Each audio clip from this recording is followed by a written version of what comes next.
We're already underway from Mountjoy Stadium. There you see injured linebacker Dave Burke for Thomas More. Thomas More has Center College back up to their 10-yard line after Center College had taken off the opening kickoff because of an injury there at the 10. But if those quarterbacks keep coming up hard, we may see old Tim McDaniel pull up and throw a halfback option pass before this football game is out. Right, one thing he hasn't done this year, but you got to believe that the Center College coaches see that, and they'll adjust to it. If the big penalty, it's going to be second and about 20 yards. Yeah, Thomas More took the penalty, so it will be second down and 20, ball on their 10.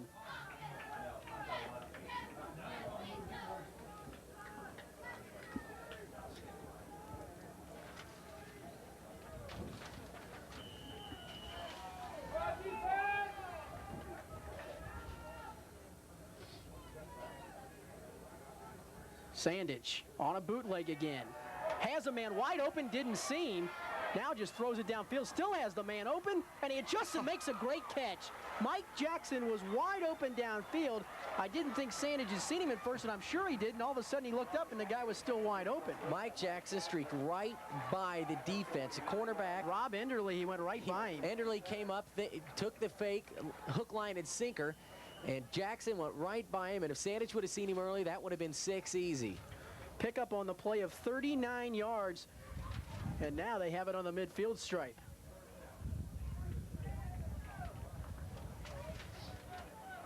Jackson now comes to the bottom of the screen. They send Horstmeyer to the top. The lone setback is Tim McDaniel. McDaniel on a counter play. Has running room, and he's going to go for a touchdown. Tim McDaniel goes 49 yards for the touchdown, 51 yards rather for the touchdown, and just like that, Thomas More has center in a hole, and they come up with a touchdown in 2 plays. They go 90 yards. Tim McDaniel last year, again, he broke the school record with 11 touchdowns. That's his 10th of the year already, and he is a load. He's a ball player, just a junior, 6 foot, 195 pounds. Tim McDaniel, and here it is again. He takes it right up the middle, untouched. Great blocking in the interior line there by Hawkins and Hamilton and Myers, and he goes all the way. Tim McDaniel, 51 yards for the touchdown. Joe Shriver, the only guy that had a legitimate shot at him, and he came over a little bit late to stop the play. It'll be Jay Har now in to attempt the extra point out of the hold of Jeff Ratanapool, and the kick is up, and it's good. And with 8:25 to go here in the first quarter, Center College takes a 7-0 lead. And Dennison Keller down on the sideline, if you can hear us. Boy, Thomas More has them backed up in a hole. In 2 plays, they get out of it. They sure do. And what I'm talking about right now, though, is Ron Critchfield, of course, number 76, the offensive lineman for Center. He has an injury to his right knee. It looks like one of his anterior ligaments in his knee. They feel it might be strained. They don't think it's going to be a career-threatening thing or even a season-threatening thing, but they think he might be done for the game at least. Back up to you guys. All right, thanks. And Critchfield, the man we saw hurt on Center's first possession of the football game, and that's not good news for them, although stepping into his place, Todd Elmore was one of the guys that also threw a key block on that touchdown run of Tim McDaniels that went 51 yards. So it'll be Har who just knocked the extra point through, and last year he set a school record with 23 of 23 extra points, and now on the year, Jay Har 18 of 18 on extra points, so he's almost Mr. Automatic. There again, the size differential comes into play. Elmore only 5'11", 220 pounds. Critchfield 6'1", 250. So again, you see the size Thomas More has, but Center very quick. Back deep for Thomas More to the near side, 19 Chris Wagner, to the far side, 17 Rob Adams. It's going to come high and short, going to be taken by an up back, Steve Hoffman. And Hoffman's going to be buried as he doesn't get up to the 30, I don't believe. Stopped just shy of the 30-yard line. On the stop, 41 Kevin Trimble, a freshman out of Louisville Wagner. So Thomas More on his second possession of the ball game takes over, 1st and 10 on the 30. 8:20 to go here in the first quarter. And Thomas More trailing at 7-0. They send Stofko out of your screen to the bottom.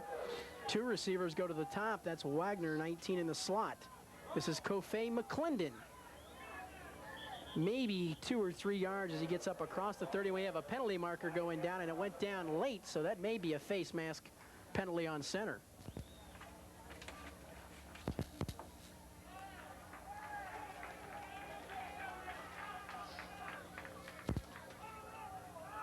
It is a face mask.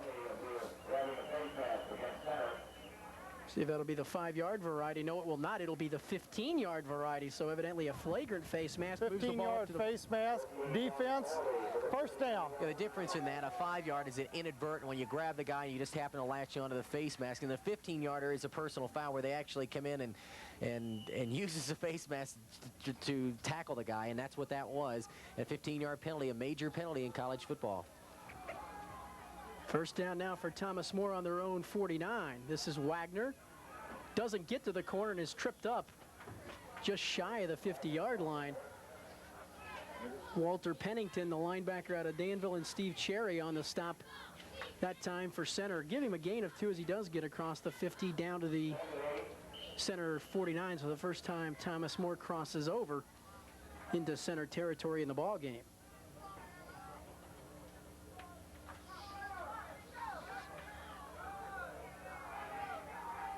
Second, and we'll call it 8. And Terrence Boyd, the tight end, moved, didn't get reset. A marker went down. Case finds Stofko wide open. He's going to come close to a first down, but that play is going to come back as Terrence Boyd jumped. And Terrence Boyd really almost had a chance to reset. And one thing the tight end can do, Jeff, is, of course, reset on that play. Right, the player at the end of the line, who is the tight end, is allowed to pick his hand up, put it back down, because a lot of times he'll shift to the other side of the formation and things, and you're allowed to stand up and come back down, and he should have known better and just stuck his hand back down and reset before the snap. So the procedure penalty going to wipe out a potential first down for Thomas More, as they'll back it up now to the Thomas More 46, where it will become second down and about 13 yards to go for a first. Yeah, I look for Thomas More to throw the ball. Offense, second down. So again, McClendon's in, but they bring in some of their wide receivers. Kevin Martin comes into the game along with Timberlake and Stofko, so they've got their passing team in the game here. They send Timberlake to the top. Martin will line up in the slot this time. And now Martin comes in motion. Case to throw. Zips it off to the far side through the hands of Jeff Timberlake and goes out of bounds. So it'll become third down now and 13 yards to go. And that's something we saw a little bit of Thomas More in our last game, the Earlham game, where they dropped some passes early in the contest, and it seemed like things kind of snowballed from there for them offensively. I think one of the things the receivers have to do is just concentrate a little bit more. That pass was there. It was a little high, but Timberlake should have made the catch. You see it here right off the left side, and just off his hands. You got to make that catch as a wide receiver. It's a big play, and the receivers are the ones that make the big plays for the offense. Third down now and 13 yards to go from the Thomas More 46. Case sets to throw it. Has a lot of time now. The ball tipped at the line of scrimmage, knocked down, I believe, that time by Scott Downey, the linebacker, who got a fingertip on it and knocked it down. That pass probably wasn't going to come close to picking up a first down. Chris Wagner was pretty well covered on the play. So fourth down, and John Paul Case, who's now 1 out of 5 of the contest. See it again.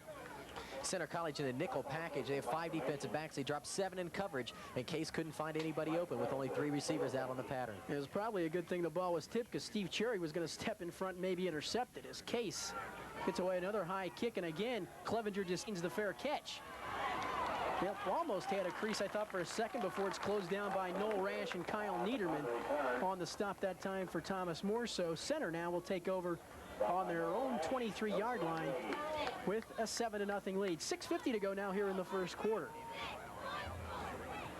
And we talked about Tim McDaniel in the pregame. He came into this contest with a team leading 774 yards on the season, and already in this football game, he's picked up 64 yards on 5 carries, and of course included in that the 51-yard touchdown run. Horstmeyer Tartar split to the top, and here's McDaniel. And nothing doing for him right there is coming up Wes Crow to make the stop for Thomas More.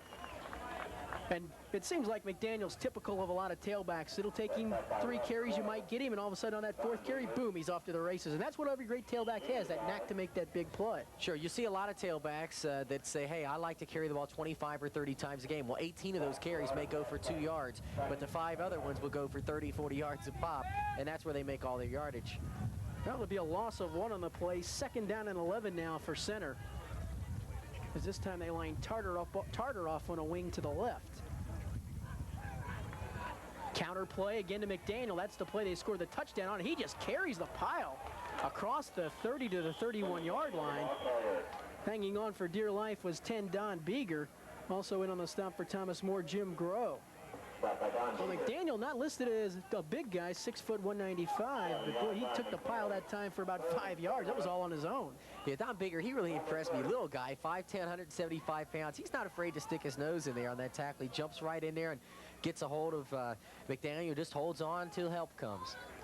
It'll be 3rd down and 4 now for Center College, and this time they'll line up in a 2 tight end formation. Horsemeyer, the lone wideout. Here comes McDaniel on a toss sweep. Looks like he wants to throw the football. Does to Tarter, who's wide open.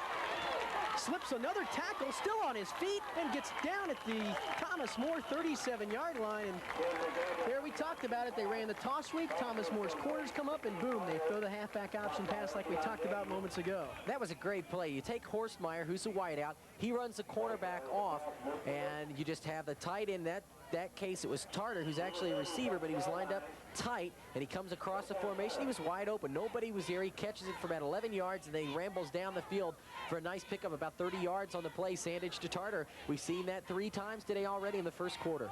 33 yards officially on the pickup. Now Center has it on the Thomas More 37. Another counter to McDaniel. And he's tripped up at the line of scrimmage by Wes Crow and gets a couple of yards on the play. You know, McDaniel gets away with it here playing in this level of football, but when he gets the ball, a lot of times he's looking for a hole. He's going to have to learn when he runs in between the tackles to just square his shoulders and fly up into the hole. That time, if he'd have done so, he probably would have picked up 3 or 4 more yards, but he kind of tiptoed his way up there looking for a place to go. And when you play Division I football or go up to the pro level, you just got to run and hope you find a hole. McDaniel this time straight ahead, power, and he's tripped up at the line of scrimmage, falls forward for a couple of yards. The nose guard, Bill Tenori, there on the stop, or correct me, make it Denny Obert, the other nose guard, who was in on the stop that time for Thomas More. A pickup of a yard. It'll be 3rd down and about 7 yards to go now. 9th carry of the football game for McDaniel. Well, we've seen a lot of formations out of Center, and they come out in another one. This time McDaniel lines up on a wing to the right on 3rd and 7. Sandage. A lot of time. Zips it open is Horsemeyer, and he's got the first down before being knocked down by Joe Shriver at the 22-yard line, and that a great throw from Kelly Sandage, the quarterback. He put that one right there on the number. Number 9, Eric Horsemeyer. He is a junior out of Tates Creek High School, Lexington, Kentucky. Big target, 6 foot 185. Thomas More is playing a basic 3 deep, 4-man under. And what happened there is Horsemeyer just found the hole, and he sat there, and Sandage found him out, and he got another first down. Now from the Thomas More 23-yard line. This time the fullback Corbett carries on a quick hitter and picks up about 3-4 yards down inside the 22, about the 18-yard line. And on the stop, Denny Obert along with Don Beeger.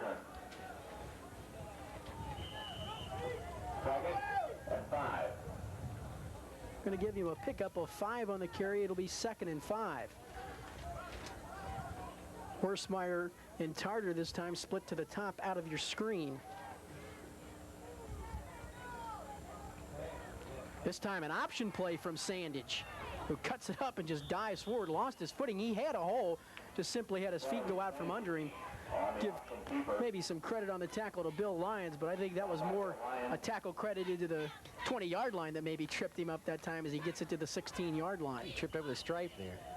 Jump up and grab you sometimes. Well, we've seen a lot out of the package so far in this ball game from Center, and that time a first option play of the game. Sets up another 3rd down. They've been very successful on 3rd down conversions. It'll be 3rd and 4 from the Thomas More 16.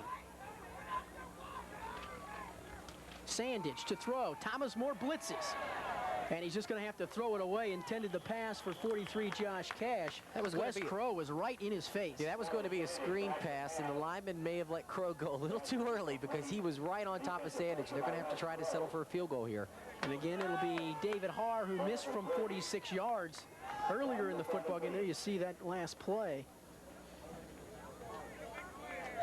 This attempt out of the hold of 8, Jeff Ratanapool, will be from 33 yards out. Haar now 2 out of 6 on the year with his long being 37 yards, but he's got a good leg.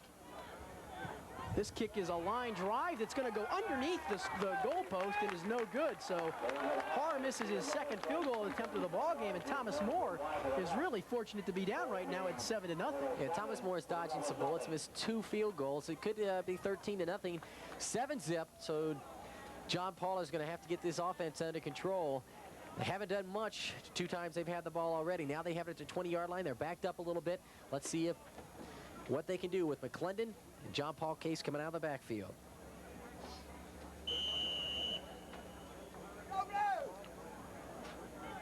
Well, Thomas Moore's moved the ball a little bit, but it seems like every time they get around the midfield stripe, they run into trouble. Start this drive from the 20. McClendon looking to bounce it outside, sheds a tackle, still on his feet. Kofi McClendon with a great run before Mark Grimes saves a touchdown at the 44-yard line. Mark Grimes was the backside cornerback, came all the way across the field to make the tackle. As a receiver, you're taught on the backside to try to shadow your man. And that time it was Stofko and Grimes wide to the left side. And if Stofko could have got a block down here at the bottom of the screen, McClendon may have gone all the way. You see Stofko there. Grimes gets by him, and he makes the tackle. Alex Newman missed a tackle about 2 yards past the line of scrimmage, and a great individual effort by McClendon as we have a shaken up player, I believe, for center. It's one of their down linemen. 73, Rob Herfel, who's out of Highlands High School here in Northern Kentucky, and he's going to have to be helped off the field. I talked to Sports Information Director Ed Rawl of Center College before the game, and he said that Herfel may not play in today's ball game because of a bad ankle, and it looks like that's what's flared up for him as he's favoring the ankle. And he was a load. He was a great player at Highlands, and he's been good for these guys so far at Center College. 6'2", 225 pounds.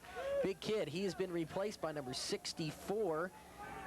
Jeff Staley is now in the lineup. Staley, a 6', 215-pound freshman out of Covington Catholic, so one Northern Kentuckian goes in for another. First down for Thomas More from their own 44-yard line.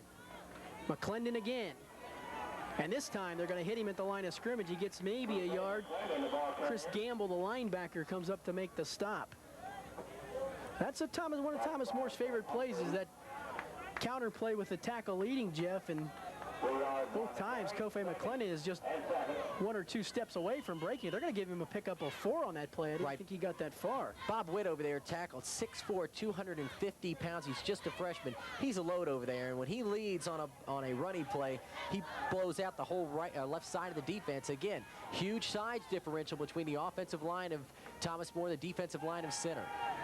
John Paul Case to throw it. Zips it over top of the linebacker. A great effort from Stofko, but incomplete. Terry McMahon, the cornerback on that side, was in coverage. That a pretty good throw. It was right over top of McMahon and right in front of the deep back Grimes, and Stofko just couldn't get to the football.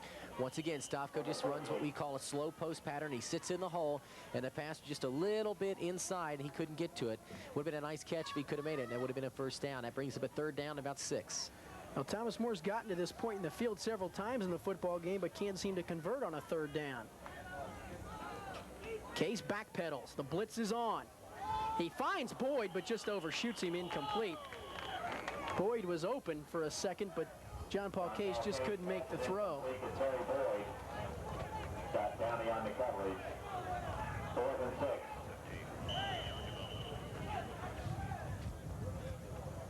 So it'll be another 4th down situation as John Paul Case drops back to punt for the 3rd time in the quarter. Low snap, the rush is on, and Case gets a nice punt out of there, and this time Clevenger will call for a fair catch, and that was one that was possibly returnable. The other 2 were maybe questionable. That was a returnable one, and he signaled for the fair catch. He had some room there. I think the reason was the punt was so high, he probably thought the defensive team would be on top of him, but if he'd have run that one, he could have picked up some good yardage there. So as it is, Center's going to take over about the 12-yard line now, 11-yard line now, Richard. 1:05 to go here in the first quarter, and Center on top 7-0. That courtesy of a 51-yard TD run from their all-everything tailback, Tim McDaniel.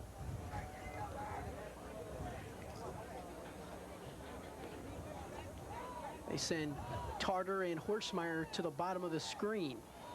Tarter in the slot. Good fake from Sandage. He has two receivers open, elects to go to Tarter, and he's tripped up by Don Beeger, who I have no clue how he got him down with one hand. Tarter's a big target there. He makes a nice catch. He scooped it right off the ground, and he picks up about 9 yards. Looks like it's just going to be short of the first down. Here it is again, and you see the fake counter there, and Sandage comes out, and he throws it. A nice pickup there, but boy, a nice tackle by Beeger, and it's going to pick up a second down and 1 yard. Again, Tarter at 6'2", 200. He just stretches out there, and he picks up 3 yards. Tarter came in as the leading receiver with 29 catches for 383 yards on the year. That his 4th catch already in the ball game. It'll be 2nd and 1, maybe a waste down situation here for center. Corbett, the fullback, resets.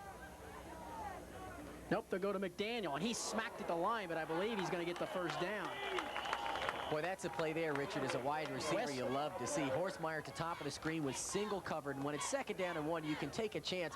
If I was Sandage, I'd have audible and just try to throw it for everything with Horsemeyer at the top. He's got good speed, single coverage out there. Why not go for it? You're already up by 7 points and just a couple feet to go for a first down. Wes Crow came flying across to make the stop. They do pick up the first down on the play up to the 23, and I think that may be the last play of the quarter. 5 seconds to go. It doesn't look like center's going to get off another play. Sandage watches the clock, and time will run out here in the opening quarter of play. We're through one period here from Mount Joy Stadium with the score. Center College 7 and Thomas More nothing, and Denison Keller. Thomas More fairly lucky to be behind just 7-0. Exactly what I was going to say, Richard. I want to tell you, you can just see the emotional uplift, when David Hark missed that extra field goal for center. It's with good reason they have an emotional uplift. They have been outplayed thoroughly throughout this first quarter, but they only find themselves down 7 points. You can see in their eyes, they feel they have a shot at pulling off this upset. Well, right now, down just 7-0, and they have Center College backed up moments ago before Sandage made the completion to Tarter, and they ran to McDaniel for the first down. So as we start the second period of play, Center College will have it 1st and 10 on their own 23-yard line. A big first quarter for Tim McDaniel. He carried the ball 10 times, Jeff, for 73 yards, and that's a pretty good numbers. And Sandage in that quarter, 5 out of 7 passing. Yeah, here they come, Center College coming out again. McDaniel averages 130 yards a game rushing, so he's right on target to maybe even eclipse that today. Irvin McMaster's in the ball game and a cornerback for Thomas More. We haven't seen a lot out of him in our ball games, but he's in there right now. Here's a quick shot to the far side. The receiver fell down, and Horsemeyer couldn't recover. I'll tell you what, McMaster's was a good 15 yards off the play, and it was a strange setup, Jeff. They had Beeger looking like he was going to blitz and had to jump pretty quickly off on the slot guy. Yeah, once again, what they do is they take Tarter on the inside, and he just runs off. And he runs off the inside guy, and that leaves man-to-man. And as you said, cornerback was playing way off of Horsemeyer. He slipped coming off the line, still almost caught the ball. If he could have caught it, he had a lot of green in front of him. As it is, it'll be 2nd down and 10 for Center College. Opening moments here of the second quarter. Center on top, 7-0.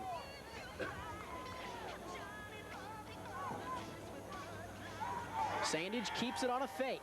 Has a man open. It's caught for a first down. Tim Holt, the wide receiver, and hanging on to make the tackle was McMaster's 14 on the stop. Boy, they really love to run that bootleg, and Sandage is a very clever ball handler back there. Boy, he really is, and he's got a nice arm. That was a nice tight spiral, got right out there. And I'll tell you what, Thomas More is going to have to go into a different type of coverage because they're just not getting things done out of the zone coverage. What they're going to have to do is try to go man-to-man with these guys or try to go man-under with the 2-deep zone. They're playing a 3-deep zone, and it's just not working against this. Pickup of 19, first down now for Center on the 42-yard line. Sandage on a rollout. Zips it upfield, almost intercepted by Wes Crow. Boy, nice play by Crow because the receiver out there, number 9, Eric Horsemeyer, was open. He had done a curl from the outside, and Tarter had released on the outside. So they had 2 receivers out there. And Sandage, again, a cannon for an arm. He could have taken that upfield and picked up some yardage for you to run it. Sandage came into the football game having thrown for 806 yards and 4 touchdowns. Already in this football game, Sandage has thrown for 120 yards on 6 out of 9. 2nd and 10 now for Center from the 42. McDaniel in motion. Sandage looked for McDaniel, now goes for a deeper receiver. Tarter broken up downfield. Kyle Niederman knocked it away at the last second, but that another well-designed play, and Tarter was open for a moment. Well, it really was, and I'll tell you what, Sandage threw that ball 40 yards on the dead run, and he got it there right now. On that play, you see him roll out here. He should have thrown it about one step sooner because, as you see, the cornerback on that side got over just in time, and that was number 34. Well, Kyle Niederman is who, and Noel Rash got over there just in time, but if he'd have thrown that a step sooner, may have had him open. They send Tim Holt to the top of the screen. As there you see it, early moments here of the second quarter. Holt to the top, and in the slot is Tarter. Sandage, another good fake. Thomas More blitzes, and that should be intentional grounding. Not going to be called. Don Beeger came blitzing, and really the pass was intended for an offensive lineman, Mike Hamilton. There was a receiver within 20 yards of Kelly Sandage. Yeah, what happened after the fake there into the line, Sandage turned around, Beeger was in his face, and he looked up and he saw a white flash off to his right and threw it out there, and that was his tackle, number 77, Mike Hamilton out there. He could have got a reception there. It would have been called back at a penalty. But he'd have been happy, though. Checking into punt, 36, Walter Pennington. And he gets a nice high kick away. Greg Stofko signals fair catch, takes it, and had a little hard time hanging on, but does so at the 27-yard line. So Thomas More with a defensive stand right there. They're trailing at 7-0 and will take it first down on their own 27. Against that type of offense, what they're going to have to do is play a man or start blitzing some people. As you saw the last play, Beeger blitzed from the outside, and he caused the mistiming and the misfiring of the pass there. Thomas Moore's going to have to mix up their defense a little more instead of just sitting back in what we call a prevent or a three-deep zone. And what they need offensively is to get their quarterback, John Paul Case, hot. He's just 1 of 7 in the football game thus far. Wagner goes in motion. It's McClendon bobbling the ball as he came to the line and hangs on and gets it up to the 33-yard line. 86, Matt Smith, who's listed as the strong safety, and a huge strong safety he is. 6'5", 200 pounds. That's an NFL-sized strong safety. Yeah, he's really big. They got another, they're pretty big back there in the defensive backfield. 6'2", 6'1", 6'5". They got some big kids back there. But he's got some size. He put some weight on him. He's vulture sized back there. Second down and 6 for Thomas More from the 32. McClendon on the trap, gets still on his feet. Kofi McClendon running very hard. He shook the tackle of 40 that time, Alex Newman, as he ran right through the hole. Newman had him stopped, and he just busted the tackle, Jeff. Rich, I was just getting ready to say, Matt Smith plays strong safety, but he actually plays like an extra linebacker. He's right up on the line, and there you see him getting blocked out of the screen. And if Kofi can break that first tackle, he's into the secondary. Now he's only has 2 guys to beat because the strong safety Smith is playing right on the line of scrimmage, and he's up there right again on the outside of your screen there. 86, you saw him at the bottom. McClendon will carry it again. Again, the block, but Smith fights it off and makes the tackle. Well, Del Hammond just didn't make the block. If he could have kicked Smith out, it would have been another big gainer, but Smith played off the block very nicely that time. Yeah, Del Hammond, just a freshman, 6'2", 240. He's going to have to learn to get down on the legs of those outside linebackers and safety, because they're pretty strong up top, but they're not used to having guys come down on their legs, and that's what he's going to have to do, is get down on them and try to chop them or cut their legs out from under him. Hammond was a high school teammate of Thomas More starting center Brian McLeod, and they were a very potent force across that offensive front. He's in there at the moment for Scott Steiner. Case backpedals. Has a man, Timberlake, open, first down, inside center territory as he's bumped out at the 46. Terry McMahon on the coverage, runs him out at the center 46-yard line. One thing I've noticed about John Paul Case all year, when he drops straight back to pass, backpedals straight back to pass, and takes his time and sets up, he throws the ball so much tighter and so much nicer. That one right there, he threw it right out to Timberlake. Timberlake caught the ball outside, pulled it into his body, and got the first down. But John Paul Case is a much better quarterback when he drops straight back. A Marino type more than an Elway, which he's been trying to do here with Thomas More. Pickup of 15, first and 10 now from the 45.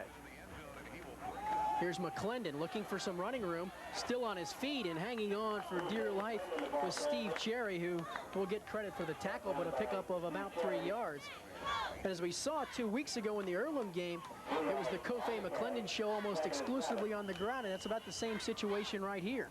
Yeah, Steve Cherry, the linebacker there, 6 foot 200 pounds, jumped up in there and he got him by one leg, and Kofe tried to spin out, but he just couldn't do it. McClendon, he looks pretty good today. His legs look fresh and he's really running with a lot of power in there. It looks like he's 100%. He's running well.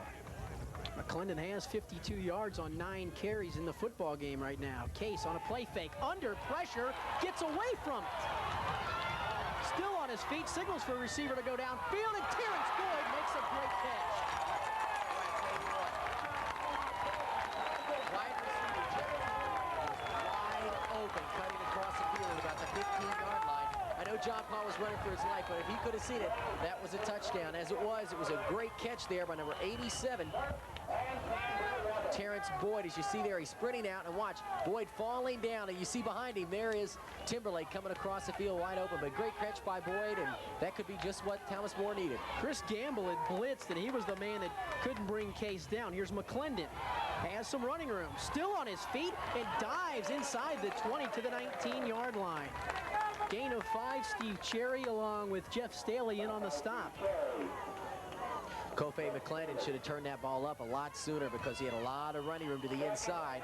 Tried to take it outside. He ended up getting 6 yards, but if he could have cut it up, he had a lot more running room. Jeff, you talk about that tippy toe, and that's something that McClendon seems to do from time to time. He tiptoes instead of just running straight up into the hole. Right, and that spin move is nice, but when you're going between the tackles, you'll learn to keep your body where your pads are. Keep running with your shoulders down because there's nothing behind you to save you. Wagner comes in motion. McClendon, huge hole, the ball was cut loose, picked out of the air by Alex Newman. Case maybe gonna get a chance to run him down. Newman still on his feet, and finally Kofe McClendon makes the stop, and I'm not sure, it looked like a lineman just knocked the ball loose with his arm. McClendon had a lot of running room and may have gone for a touchdown. Instead, Newman picks the ball out of the air. And to Kofe McClendon's credit, he didn't hang his head. He ran back and really saved the touchdown. Yeah, we can see that again. McClendon had a lot of room there. Could have been a touchdown. As you saw, the handoff was a little behind him. Defender got his arm in there and made the fumble. Newman picks it up and goes all the way down. He can return that. He caught it in the air, and a great return there all the way inside the 25-yard line of Thomas More. Just as we thought Thomas More was going in to tie the game, now they're back in a hole again. The defense backed up inside their 25. It'll be from the 23-yard line for center. 10:29 to go here in the second quarter. It looked like the fullback moved early, no flag. This is McDaniel, gets maybe a yard. Denny Obert had him maybe in the backfield. There's Beeger once again coming up. Couldn't stop him, and Beeger, along with Kyle Niederman and Joe Shriver, made the stop on McDaniel. Boy, what a crushing blow, though, to you. You know, your offense has been pretty stagnant all day, and you finally get a nice drive going, and then you have a fumble like that, and Newman returns it all the way like that. That's got to be deflated, but the defense has come through in the first down. They lost about a half a yard. Clock rolling now inside 10 minutes. Horsemeyer and Tarter split out of your screen to the bottom. McDaniel, and running up into the hole, Lonnie Shell made a great play, and a penalty marker goes down. Not sure if that's a face mask or possibly a holding penalty on 68, the blocker Todd Elmore. Boy, Lonnie Schnell, 6'3", 220 pounds, stood up the blocker and took on McDaniel. We got a penalty. And a face mask it's going to be on Thomas More, so it negates a great play by Lonnie Snell out of Cincinnati Landmark Christian. Just a 5-yard face mask. That's the inadvertent one. We saw the flip. We have a 5-yard face mask. Defense, still second down. There you see that last play again with Newman running back the fumble. And there's Kofe McClendon, and really he's the one that fumbled it. He could have hung his head, but Jeff, good job by him to come back and make the stop and really save the touchdown. Yeah, heads-up play. John Paul, Case, and McClendon coming downfield. One thing you'll notice center does is they call this play from the sidelines. They don't have a guy shuffling the plays in, and that really helps conserve a lot of time on the clock. The face mask penalty brings up a 2nd and 5 where it could have been a 3rd down and 10. Option play from Sandage. He's going to keep it. And the ball is knocked loose on that far side. Jim Groh was over there to knock it loose, and for Center College, luckily they come back with the recovery. Let's see who's over there to pick it up. It was the fullback trailing the play, Richard Corbett, who was the heads-up guy to get the football back. Jeff, they run a different kind of option play. There's all kinds of different kind of options. That basically just a straight spin option. There's no faking, no reading. Sandage just comes down the line, either has the option to keep it or pitch it. Right, by spinning like that, it gives his offensive lineman and also his backs a chance to get to the outside, and then he has to make up the ground. No faking, just a straight option. Toss sweep on 3rd and 2. McDaniel gets to the corner and has a first down before Joe Shriver saves a touchdown inside the 10-yard line at the 6. McDaniel gets to the corner, breaks a tackle, puts both arms around the ball inside the 10-yard line. He's drugged down at the 6. Nice run by McDaniel. Boy, he really is a tough back. A great block on the outside as O.T. Ondiege, the cornerback, got kicked out on that play. So 1st and goal now for center at the Thomas More 7-yard line. They send receivers out of your screen to the top, Tarter and Horstmeyer.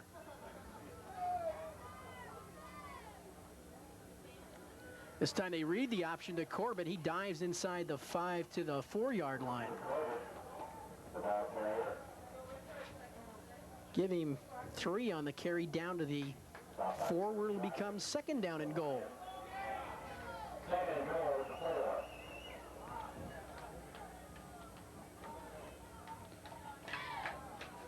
See if this time they do line up with the double tight ends, and they will. Horstmeyer, the lone receiver, splits out to the top out of your screen.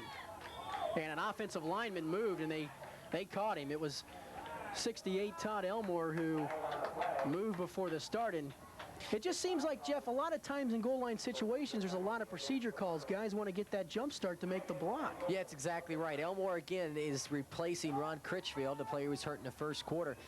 The thing that you see is the defensive linemen are going to be submarining. And so what the offensive lineman wants to do is get the jump on him and try to get under him before the defender can get under the offensive player. So you see a lot of times they're real tense down there, and any sound made by anybody on the team, a lot of times they'll explode, and he just moved a little bit. That's all it takes. Those linemen are jumpy by nature, especially down in goal line situations. So now it'll be 2nd and goal from the 9. Daniel may be changing his play up. Overload to the right side. Give inside to Corbett, the fullback, and he's tripped up at the line by 63 Denny Obert, who just got a hold of his foot and tripped him up. But Corbett took it to the 3, give him 6, or it will become 3rd and goal from the 3-yard line. What Center College did that time, a lot of times when you have twins to the outside or a slot formation, Tarter and Horstmeyer to the right, then they flip their tight end, John Bruder, who was also on the right side. So now you actually have an overload to the right side. 3 down linemen and 2 receivers on that side, and they ran behind it and picked up nice yardage.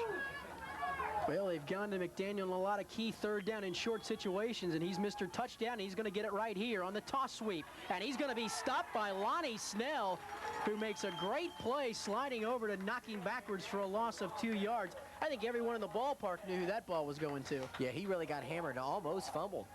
Great play by Snell. It looks like they're going to try for the field goal once again. David Haar, who's 0 for 2 in the football game, will check in for his 3rd attempt. He's missed so far in the ball game from 46 yards. And he also missed from 32 yards out. This attempt will be basically a chip shot. They'll put it down on the 10-yard line, so it's almost an extra point. Out of the hold of Jeff Ratanapool, it will be a 20-yard attempt. Kick is up. He kind of popped it up in the air, and it's no good off to the right. From our angle, it looked like he put it straight through, but of course we don't have the best angle in the world, and that kick is going to be off to the right, and Haar now 0 for 3. And again, Dennison Keller, Thomas More keeps getting lucky and lucky and lucky as this game goes on.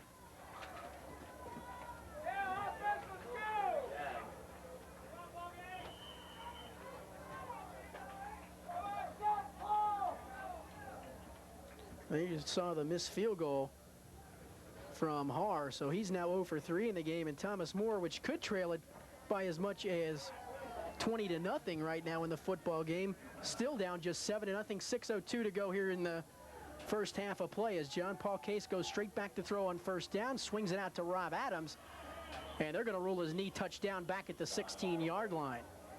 Tried to shake the tackle of 27 Mark Grimes, but couldn't do it, and his knee touchdown.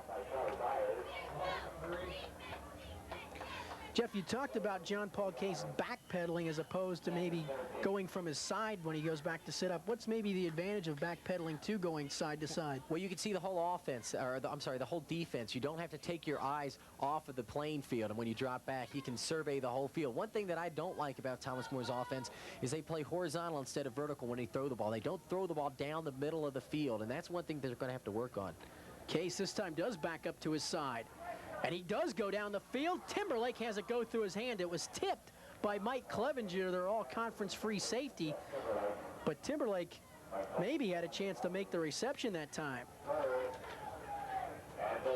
You know, one of the toughest plays to cover in all of football, and if you ever watch pro football, you hear it constantly, the crossing pattern. Jerry Rice, time and time again, they throw the crossing pattern. It's one thing that Thomas More, I haven't seen him do in the 3 games that we've done. They do a lot of out patterns and the little short curls, but they don't do any crossing patterns or anything into the middle of the field. That's what I think that if they would do, because they, as you can see right here, Wagner would be wide open on a little seam pattern. They instead go to a draw play to Rob Adams, trying to get to the outside. He's smacked down by Clevenger, who comes up from a safety position to bat him down. And talking to center coach Joe McDaniel this week, he really likes the run support that Clevenger gives. He's a great free safety in pass coverage, but also coming up to stop the run. Yeah, anybody who plays for Tom Duffy is going to be a hard-nosed football player. And Mike Clevenger, at only 5'9", 170 pounds, he played for Duffy at Danville. They always had great teams at Danville. We're always in the state championship game. He knows how to win, and he's turning that into success at Center College also. John Paul Case, his 5th punt of the day, and this time he gets a bad one off. It's going to come up very, very, very short. Backs up, and John Paul Case is going to down the ball himself after a punt of about 6 yards. Not something you see every day where the punter downs it himself, Jeff. That one, it looked like he just caught the front of the football and put the big backspin on it. Yeah, a lot of times you cup your foot and you kick more of the ball than you want. You need to keep your foot straight.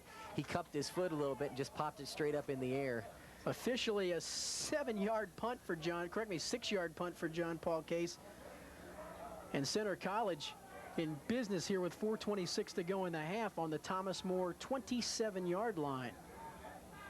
The lone setback is Corbett. Sandage straight back, has a man, Horsemeyer. And he's close to a first down before Noel Rash comes up to trip him up. Once again, Rash playing off the line of scrimmage. Horsemeyer did this a lot at Tates Creek High School. As you may remember, they came up here and played a lot of the Northern Kentucky high school teams. Tates Creek just fires the ball out to the flats, and that's what Center does here. Sandage steps up, looks to his left side, a 3-step drop, and fires it off, and Horsemeyer gets what he can get out there. 9 yards, and it's 2nd and 1. Sandage did a great job of looking the defender off that time by quickly looking to his right. 2nd and 1. The lone setback again is Corbett. He gets the call, has the first down to about the 12-yard line. Joe Shriver made the stop, but it's still a first down. It'll be first down from the 14. So Corbett is having his number called a little bit more here in this second quarter. McDaniel had carried the ball 10 times in the opening period. He's carried it just 3 times here in the second quarter. Clock running as we near the 3:30 mark. Single coverage on the outside receivers. Sandage wants to go on a corner route to Tarter, out overthrown, and a little push from Kyle Niederman just to add insult to injury right there. Yeah, that time Horsemeyer didn't get off the line of scrimmage. A good play down there by O.T. Odieges. He didn't let him off the line of scrimmage. He had to go back up top, and it was just pass was a little too far for Tarter. Defended by Kyle Niederman out there. It'll be 2nd and 10 from the 14-yard line. Getting using McDaniel as maybe a decoy. He hadn't been in the backfield this whole series, and again, he's out in the slot to the left. And this is the 4th straight play they've lined him up either on a wing or out in the slot, with Corbett being the lone setback, and he's lined up almost out to a tackle. Now they reset him right behind Sandage, and he'll get the call on a quick hitter. And the ball is knocked loose, and McDaniel, I think, comes up with it for Center. Boy, it was a foot race between McDaniel and Joe Shriver to see who would get the football, and McDaniel won the foot race. I thought Shriver, when the ball was fumbled, was going to be able to recover that one, but McDaniel came out of nowhere and got on top of the ball. Under 3 minutes to go, time remaining here in the half with the clock running, and a third down, another big third down situation. It seems like Thomas Moore's defense has been faced with a number of them. Now you see Sandage getting the play from the sidelines. The quarterback Ratanapool is the one who signals the play in from the coach. He's the backup. Get a chance to maybe see him later on. He's got a yellow ball cap on to help him stand out on the sideline. Here's a fake from Sandage on the bootleg. Gets away from one man, and he is going to, no, they're going to rule him out at the 9-yard line. He could have walked into the end zone, had nobody around him, and he stepped out at the 9. If we can see this play again, he did step out, and it looks like he's upset with one of his receivers because when he rolled out to throw the ball, there was nobody out there. Everybody was in the middle of the field, and he wants to go for it. He sure does. He doesn't want to kick the field goal, and I think he's partially mad at himself. He could have walked into the end zone, and somehow, some way, he stepped out of bounds. Well, one thing that may be a key here is this field has got a big crown on it, a lot bigger than most fields they may play on. And what we mean by a crown is it's sloped, and what that does, the rain helps. It helps the rain drain to the sidelines. He ran down the slope there, and he ran right out of bounds. We talked about Ratanapool a minute ago. There you see him in your picture, number 8, with that yellow ball cap on. And Jeff, that to help him stand out a little bit on the sideline so the quarterback doesn't have to hunt for the guy he's getting the plays from. Right, you see that. That's one of the reasons Jerry Glanville wears all black on the sidelines. He signals a lot of plays, and here it is again. And watch as Sandage goes downfield, and the official's right there. The side judge is right there and calls him out of bounds. That's Dave Garrett on the sideline, the receiver coach, and the head coach there that's talking with Horst Meyer and Sandage and Ratanapool. They're going to go ahead and kick the field goal as Harr's going to check in, so they took the timeout to discuss whether or not to go for it. You saw Sandage after that last play. He wanted to go for it. He waved to the sideline and said, let's go for it. But sure, you missed 3 already. Why not go for a touchdown here? I think they're going to have to be looking for another kicker if he misses this one. Well, Harr's having a chip shot. Harr's having a tough day. He came in just 2 of 5 on the season. He's missed so far in the game from 46, 32, and 20 yards out.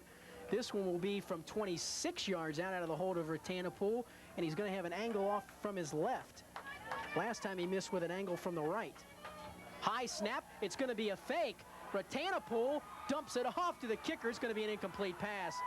I'm not sure if that was a straight fake or because of the high snap they did it, but Ratanapool jumped up awful quick. I have to think that was a fake right from the get-go. Yeah, because if we can see this again, look who's the wide player on that. McDaniel played the wide guy who is the back that's blocking out here. You see him on the right. Well, I don't know. I didn't see the two wings. Yeah, McDaniel didn't take off. I think that was just a high snap, and he took off. What you have on that, whenever it's a bad snap, you'll call something. We used to call fire. And when you hear that, the 2 guys on the end of the line are allowed to release. One releases into the flat, one releases into the seam, and the quarterback or the holder just simply takes the ball and throws it into the end zone. Thomas More continuing to dodge bullets left and right, and because there was no kick on that, Thomas More will take over at the line of scrimmage, which is the 10. Case over the middle to Wagner. He's cut down by Clevenger, who comes up again from that safety position, and boy, does he love to hit. And there they go over the middle, and they complete the pass. The under coverage of center, they're playing a 5 under zone now. So that means 5 guys across with Clevenger deep, and they throw it off. Now he goes to the left side for Stofko, and Stofko ran a little slow out of his cut out of there. He's going to have to blast. What I mean by that is Stofko goes up about 12 yards and makes an out cut. He has a tendency to just look over his left shoulder. He needs to explode out of that cut, and the ball should be there.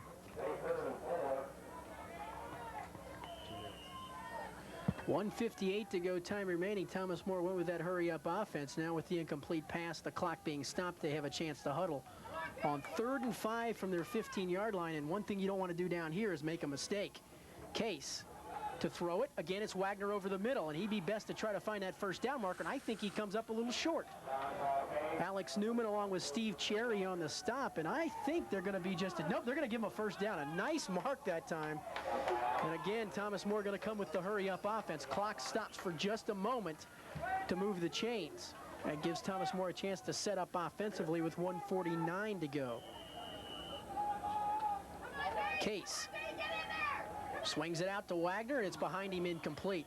And again, that's that side-to-side passing game that you talked about. He had a receiver down the middle open, but quickly looked off of him, and John Paul Case continues to struggle, just 6 of 15 in the ball game. Yeah, you got 80 yards to go and only 1 minute and 45 seconds to get there. You're going to have to throw the ball down the field. I looked down, one of the linebackers who was listed as a starter for Center College hobbling off on crutches, John Goodyear, 46. His backup is Alex Newman, number 40. He's the man that returned that fumble moments ago, and He's also made some other big plays. Case on second down. Terrence Boyd is wide open. And so is Timberlake, who catches it and goes out of bounds at the 33-yard line. A good throw, and Case threw that one before he even made his turn. And again, that's a timing pattern. It was a great pass in a first down, but Terrence Boyd went right down the middle from his tight end position, and he was wide open over the middle.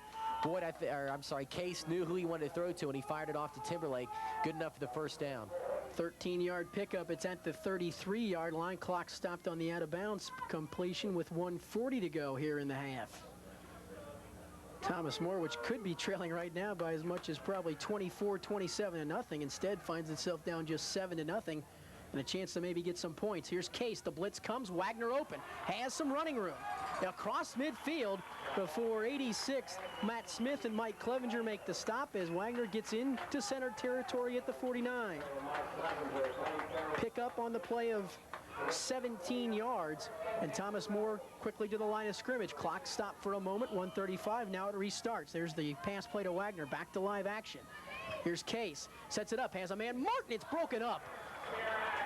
Good play coming up. Mark Grimes timed that one almost perfectly. Maybe a split second early, but pretty good coverage nonetheless. Yeah, both players are allowed equal access to the ball there, and that's why it wasn't called, because he went for the ball and didn't go through the receiver. They went to meet the ball at the same time, but a perfect time there by Mark Grimes. Defensive back there. Grimes 6 foot, 165 pounds, but Martin was open, and Case just took a little bit too much time to get the ball out there to him. 2nd and 10, 1:28 to go here in the half. Case has Rob Adams open out of the backfield. And Adams lowers his head and gets the first down to the 39-yard line.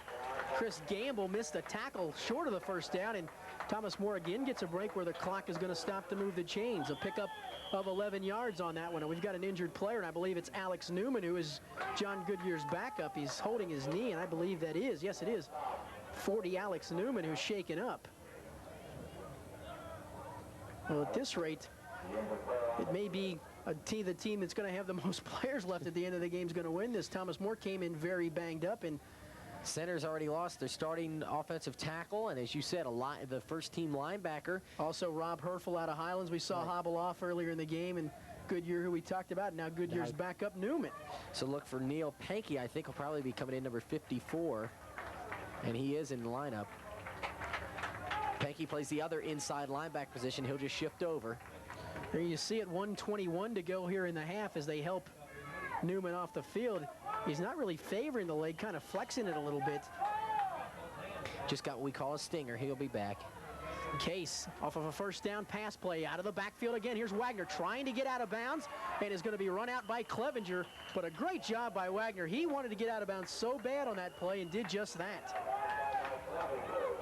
5th catch of the first half for Wagner. That one picked up 7 yards, and this drive, John Paul Case, you see it again. Watch Wagner. He hustles to that out-of-bounds marker. He wants to get there and gets a little help from Clevenger in doing so. Give him 7. It'll be 2nd down and 3 as Thomas More is driven now down to the center 32. Clock stopped. 1:12 to go here in the first half. And Wagner will line up in the slot inside of Kevin Martin. Here's Case.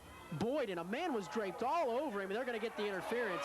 It was 37 Steve Cherry who was draped all over Terrence Boyd. I thought for a moment, Jeff, they weren't going to throw the flag. Yeah, the official that was right there who didn't call it. It was a side judge who called it, but again, he was draped all over Boyd. You'll see it again here as Case drops back and fires off the left side, and Cherry was there a second before the ball. Jeff, you had talked about before this drive started that Thomas Moore's best bet was to go in the middle of the field. We've got defensive pass interference, spot foul, first down. It's an automatic first down, and really on this drive, Thomas More has utilized the middle of the field mostly with the running backs. Well, they really have. The only guy in the middle of the field is number 6, Mike Clevenger, for Center College. As you see, they really favor the outside, and there's nobody in the middle. That's why you have to go there. Case back, the blitz comes, and again over the middle, Wagner, and I think he heard footsteps from big number 6 coming up from the safety position, and Clevenger gave him a lick just for good measure. That's the 4th time they've run that play on this drive, and I think that center knows when it's coming now, and they're going to have to go to something else. Clock stopped with 1:04 to go, and the beauty of this so far is Thomas More has not had to use a timeout on this drive. They've done a great job of clock management. Still over a minute left in this quarter, so and it'll be really done well. 2nd down now from the 29. Receivers go every which way. They'll split the backs this time. Case Goes over the head and incomplete. And I thought for a second Terry McMahon, the cornerback, was going to pick that one off. Not a bad throw, but again, a tough catch for a receiver who's basically screened out of the play. Here you see it again. He tried to lob it over the head to Martin, but I don't think Martin ever saw the pass coming. He's going to have to get some air under that ball and get it out towards the sidelines where Martin can maneuver himself to get it, because Martin's a lot smaller than McMahon at 6'1". 3rd down and 10 now with exactly 1 minute to go here in the first half. Case to throw. All the time in the world. Now goes down the middle into coverage, broken up and almost intercepted, and 2 Center College people ran into each other. Darren Surrey was right, came flying up. We do have a flag on the play. It's in the area of holding. No, they're going to give him a late hit. You're right. Passer against Center College. Number 86, again, Matt Smith. Again, we find him a strong safety, but he plays right up on the line of scrimmage. He was pressuring Case, and Case let go of the ball, and then Smith followed through and hit Case. We've got roughing the passer, the defense, 1st down. Darren Surrey knows all about playing on this field. Fort Mitchell Dixie Heights is his alma mater. He's played on this field before here at Mount Joy Stadium, and would have loved to have had an interception, although it would have been called back regardless. Thomas More now has it at the 14-yard line with 54 seconds to go. Case to throw it. Has a man Adams open. He is knocked down, and they're going to rule it up incomplete. I thought for a second they were going to rule it a catch. The officials looked at each other. Cherry came up and just gave right on the back as he tried to get the foot. Not surprised as you see the play again here. I wouldn't be surprised if you see Thomas More out with a draw play right here to Kofi McClendon. Any time left, 44 seconds. They still have a couple of timeouts. And in this situation, the defensive line is firing off ball and trying to get the passer. Defensive backs are dropping straight back. They're going to go with the back, and it's going to be Adams Wagner, the other halfback, split out into the slot. It's a draw play. Adams. He shake tackle, tries to get out of bounds, and Steve Cherry have none of it as he brings him down from height. Also, Chris Gamble, linebacker, stop, and Thomas More uses its first time out of the half. A pretty good call. They just could bounce it to the outside. The difference you have there is Kofi McClendon is a heck of a lot quicker than Rob Adams is. I'm not taking anything away from Rob Adams, but Kofi McClendon is your breakaway runner. I like to have him there to try to run the ball. On the coming in, as it carried this 8 times for a total of 9 yards, so they utilize him more as a pass receiver. He had 4 catches on the year coming into the ball game. Has 2 on his drive, or excuse me, 2 in the ball game. A pretty good call. They just didn't get anything out of it. It sets up a 3rd down and 15 situation. Well, you have to do that every once in a while because the defensive lineman will simply just tee off on the quarterback and the offensive lineman. And you just have to keep them honest. Again, they're playing what we call a 3-deep zone, where Clevenger has the middle of the field. The 2 cornerbacks have the outside, and what they're doing is they're to the end and put right over the receivers, the wideouts for Thomas More. They're trying to hit him at the line of scrimmage to slow him down a little bit, and you'll see that the outside is pretty tough to throw to, but the inside of the field, there is a cushion there.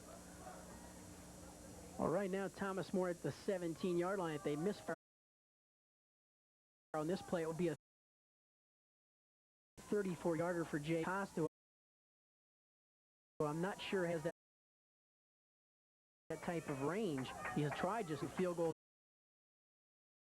on the year, 1 out of 2. So this may be 4-down territory for Thomas More, and strangely in a passing situation they come out in the I formation.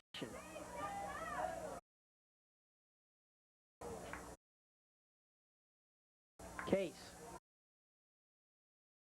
Play fakes to Adams. Looking to throw, goes down towards the end zone for Timberlake, just over his head and out of bounds. Thomas More, a lot of their passes that are there, I mean, just one more step, because the receivers are getting their hand on it. They just don't get both hands on the ball. Yeah, and I don't see anything of Jay Costa. I have to believe Thomas Moore is going to go ahead and go for it.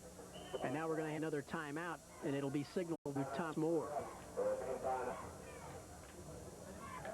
So 36 seconds to go here in the half. Thomas Moore trailed at 7-0. Very fortunate to be trailing at just 7-0. You know, Rich, one thing I was wondering is why isn't in the game. I guess his hands aren't that. He may not have very good hands. He hasn't caught up. That's a whole year. And, you know, and he's a guy that if you can get him out of the backfield and get him on a one-on-one situation with the defensive back, he could do a lot of damage. I think that's something he's going to have to work on.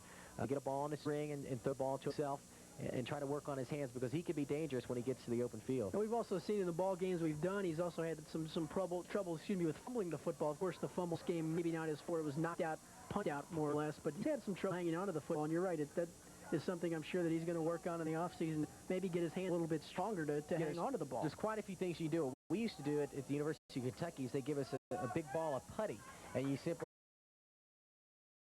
when you're at night watching TV, you just like to throw a touchdown pass on some. Open is Timber. Get the little stop with 29 seconds though to move the chains, and that's just a great play. 10 Case puts it on the money. Thomas More quickly to the line. 1st and goal from the 2. The clock will start again here in a moment. Pickup of 14 yards on that play. Can intercept Smith, who's up to the race. They're going to chase him down, I believe. John Paul Case will be the man to down and bump who John Paul Case was looking to throw to. I think he was trying to get the ball to Chris Wagner, and Wagner was open. All he had to do was put some loft on the ball, and that would have been a touchdown. That was Smith gets the interception. He's running the clock in here. Is the clock in there? Tell him to run the clock right in there. If you're not running, it won't be a clock.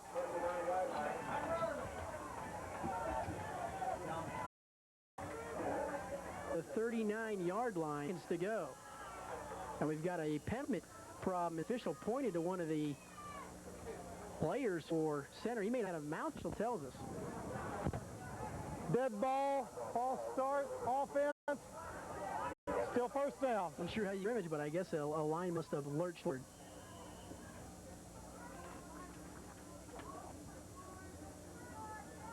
So 15 seconds.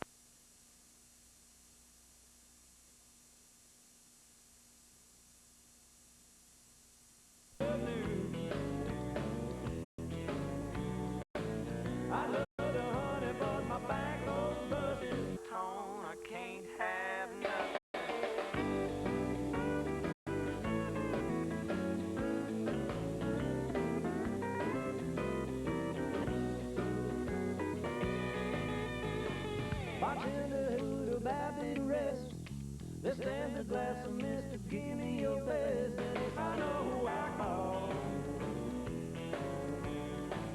We laugh a life and fun and I'm beloved. Boy, you can't have nothing. He's giving my position to his wife's cousin.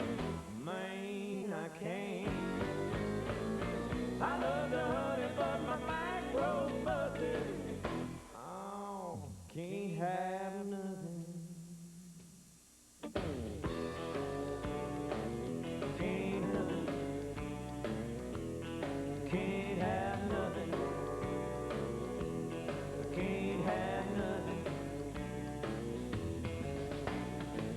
I got up this morning, I was out of coffee. The milk had spoiled in refrigerator. It smelled like something had died. The huge mistakes that had the potential to turn the game against their favor. They've been extremely lucky with center that far. We'll see how long football gods smile upon them through a second half. Well, they're still hoping the football guys can smile on him with a second go, because this is a play where you pray the football with that Hail Mary pass. Thomas More going to back people off. They have Niederman who's sitting down on the 10-yard line. Also back Irvin McMasters is on the 20. Enderly sitting the 15. So they don't want anybody to get behind him in this situation. They send 3 receivers to the bottom of your screen, as you can see. You got to watch for the tip here, because that's what receivers taught to do, is tip the ball to one of the receivers for the catch. Sandage going for it all. Down the middle this time. It is going to be caught. Intercepted. Still going to be short of an end zone. Caught it. No, they're going to be a roll to catch, but time's going to run out. As Harder came up the catch, Lincoln came up with the catch down on the 3-yard line, but Enderly was there to stop, and we have come to the end of the first half, and what played through the stadium, and the score at halftime is the Center College Colonels 7, the Thomas More Blue Rebels nothing, and boy, posed that the half ended such a strange play. Well, it really was. We've said it the whole half. Thomas More has dodged them both through by Center College. Last play of the half, they get it all the way down at the 3-yard line. Time expires. Center College, a 55-yard game and 21 points. They moved the ball pretty much ease against the Thomas More. They only gave up 7 after to come back and figure out a way to gain some yardage on offense. Clinton was running. It cooled off at the end half. Let's recap the scoring quickly. Not a lot to recap. In the first half, Thomas More deep in their own territory, but a big 31-yard pass play that went from the quarterback Sandage to Tarter at the Thomas More at the center 49-yard line on a big down, and on the very next play, Tim McDaniel fine tailback for center, sprinted right up the middle, a quick opener, 51 yards for the touchdown. Jay Har added the extra point, and with 8:25 to win the first quarter, center took a 7-0 lead, which is where we stand. But also, center's Jay Har has missed 3 field goals in the football game. He missed from 46 yards out in the first quarter. missed from 32 in the second period of play. And then when they lined up for a goal late in the first half, a 25-yard attempt, the snap was high to the holder. Jeff Ratanapol just scrambled for his life and had to throw it away. And Thomas More, fortunate right now to trail it just 7-0 here at halftime. And if we talk about McDaniel in the pregame show, saw a lot of him in the first quarter. He carried the ball 10 to 3 carries in the second period of play for him. They stopped going to him. Well, there again, he did come out the whole game, too. He played every play of that play. He was in there, carried the ball, gained 70 yards, set on off, running the football. Then in the second quarter, it looked like he's expecting to be right to him second half because he's a load and he really runs the ball well at 600 pounds. Score the touchdown. It's a tough running, but I expect him to carry the ball quite a few times in the second half. And Thomas Moore used the strategy early in the game of Kofi McClendon. We didn't see him on that last drive because we're in the 2-minute drill. McClendon really ran the ball hard, and Thomas Moore had its opportunities. They had McClendon on a carry who looked like he was half John Paul K's interception right into the hands of Matt Smith. So Tom Moore could be in this football game as well. They're in it at 7-0, but it should be top at this stage. Well, it really should. You know, they got all the way down there, and again, it just puts a little lift on the ball. It's a touchdown. But it wasn't, so it's 7-0. I had word with him before this halftime. In this game, who we saw 11 the first half, of course, Tom Duffy coached at Danville, and also a kid from Highlands who we full out of 4, and we haven't seen him. At time here at Fountain Joy Stadium on a beautiful day for football. Temperatures in the mid-60s going up maybe to the 70 degree. Early in the game, for the most part, a beautiful day and a pretty turnout again here at Joy Stadium. And Jeff Court, Tom Duffy, and Coach, I know you got to be proud seeing some of your kids out here in this football game, and you, of course, had a great one down at Danville and Clevenger. He has come up and made some great football games. He has, and I understand sitting there with his daddy. You know, he's playing a little hurt, too. He's been hurt all year. He's got a bad shoulder and a football player. Does it make you proud, of course, obviously, to see your kids come up to this level of competition? And of course, a great academic school like Center is, and of course, you were down in Danville where Center is located. That's a nice thing to have college right in that town. I'm sure it helps your kids as far as getting down the road for a school to go to. It is, and, you know, both Highlands and Danville great academic schools. You know, Center's a college for those kind of kids to look to. And Coach McDaniel does a great job with the program, and his academics first at center. And of course, Tim is a great running back. I'm at fullback, so that tells you how much I knew. Of course, Clevenger was a quarterback for us, defensive back. He was a long snapper for us. And, you know, a couple kids here got hurt today. Somebody thinks I'm bad luck. I got 3 kids on the sidelines right now. We saw Erfel get hurt, of course, in that first half. I know he coming in, he had tender ankle, but he's done a pretty good job for Center as well. He has. You know, he played hurt for us his senior life. Adam had a bad ankle and played all year with the ankle. And talking to his dad today, really didn't expect him to play today. On one play was the only pursued the guy and got in on the tackle and shoot, and then he came up limping. Coach, how much does it help now with the advent of football here at Thomas More College and Mount St. Joe and some of the other schools, players in the area and the other high school players in the state of Kentucky?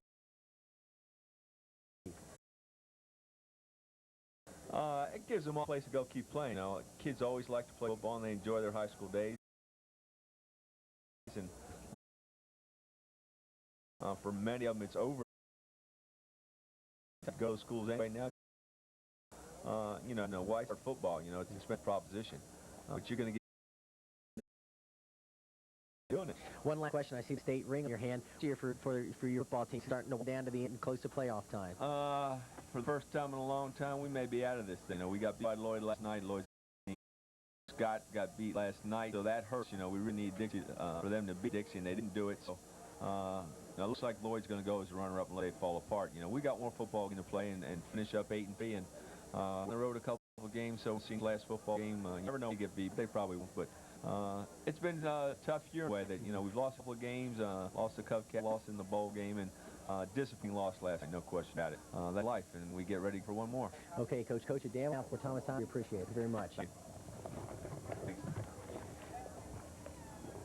Again, we're at halftime with score Thomas More 7, or rather Center 7 and Thomas More nothing, and we'll be back with second half action after you see this. Shows it pretty evened up, although Center has 260 yards of total offense. Thomas More 180 the pregame show. And he had a big difference. 69, a big difference. And again, that's McDaniel rushed 14 times for 86 yards. In his long was 51-yard touchdown run. McClendon knows to hang on with him. 11 rushes for 62 yards. I said, McClendon ran since then. I think they may go back to him, as Will said, go back to Daniels. You said only 3 carries in the second quarter. And a big individual stat, Thomas More, is the fact John Paul Case just 12-27 at first half. And of those 12 completions, just for 117 yards. He haven't been able to downfield very much. Right. And has Tarter, wide receiver, 5 passes for 96 yards, so he's done pretty well out there at wide receiver. And their quarterback, Sandage, who we've really been impressed by with his ball handling ability in the backfield, has thrown for 151 yards, and really does a great job on those bootlegs, getting himself some time. Yeah, and he's got a real arm too. I mean, he has 2 long passes, just missed them. It could have been a lot more. And got a second here, run down a couple more schools of interest around the country. Virginia, one team in the country, leads Wake Forest 35-7 in the third. Michigan and Iowa 10 leads 20-10. Florida all over Ack 31-0. Texas leads Arkansas 13-7. Again, going up in a little bit. It's Miami and Notre Dame, big game. But we got a big second half coming up here in under a minute now. As center comes in, Rich Skinner, Jeff Pecoro, and Denson Keller are here and been talking about the passing game. And let's talk a little bit about John. He drops it back to pass. He said in the first half he's done really well. He's 12 for 27, 117 yards.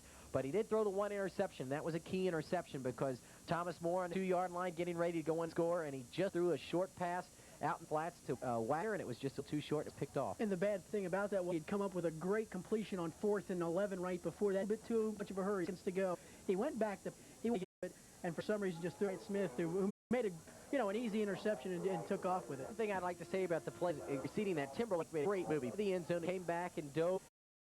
It was a great catch. And you said Tom had a lot of time and up a little bit. Second half, though, it looks like Moore is going to receive, as center won the toss and elected to receive to start the game. And really, at this stage of the game, Center College should have a lot more points on the board. The kicker, J.R., has missed 3 field goals. There was a high snap 4 field goal attempt that holder Jeff Tanapul had to just throw away. So Thomas More fairly fortunate right now to be trailing at 7th as we get set to the second half. It'll be J.R., for 17 to kick off. Back deep, Thomas More to the near side. The bottom of the screen will be 17. That's Rob Adams. And to the top is 19, Chris Wagner. And a big first half receiving for Thomas More. 5 catches for yards coming out of the backfield. He's just carried the ball one time in the game. They've used him almost exclusively as a receiver, and Kobe McClendon almost exclusively as a runner. Thomas More had 15 carries in the first half, 11 by McClendon. And we're underway as a kickoff by Har goes out of the end zone. I thought second had been out of bounds. It rolls just inside the orange. That may be Thomas Moore's ball at the 1-yard line. The reason why Adams touched the ball, and that is called a muff, and if it goes out of bounds before the end zone, it's where it goes out. If he hadn't touched that, they would have had the kick over or a 5-yard penalty. That's right. As it is, it's going to be there. Thomas Moore's on it inside the one. It's actually about 1 foot length out of the end zone. Not a good way to begin the second half, and Thomas Moore will start out the ball just across the goal line. It'll be first down from the 1-yard line. For you after this play. Tight four. He can go up top. Nope, they're going to sneak it with Case, and he wedges out the yard.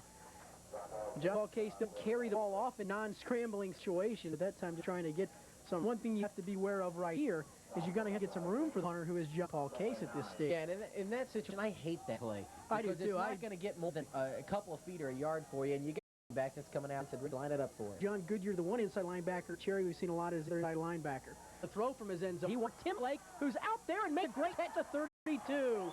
He ran right by the defensive back, Darren Surrey, who's from right here at Fort Mitchell-Dixie Heights High School, and the ball, Timberlake, for a lot of times, like football, on top of a throw, it's intentional short, so the receiver, who in this case was double up in football, and that's what did there. Out of the hole very quickly. This is Kofe. I think it's blocked, the one that on the play for Thomas O'Brien Bolus, the big kid out of Cincinnati Northwest, and it looked like a couple of tacklers pushed Bolus right back into McClendon. Steve Cherry came up against this guy, 6 foot 200 for an inside linebacker, but he really put a pop on the pulling.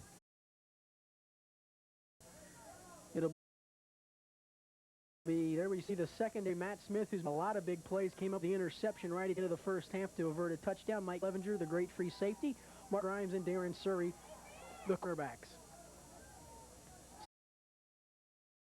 2nd and 7. Case will put it up. Throws it. Timberlake's open. Did he get a foot down? He sure did, and he's got himself another first down at the 44-yard line. Mike Clevenger came over to argue that he didn't get his foot down in bounds, but lead 1 in bounds, and that's all he got because the second foot definitely did come down out of bounds, but he got the fin, and that's all you need. Go catch. So Thomas More would start 1-yard line, even inside of that. Now it's single setback is McClendon.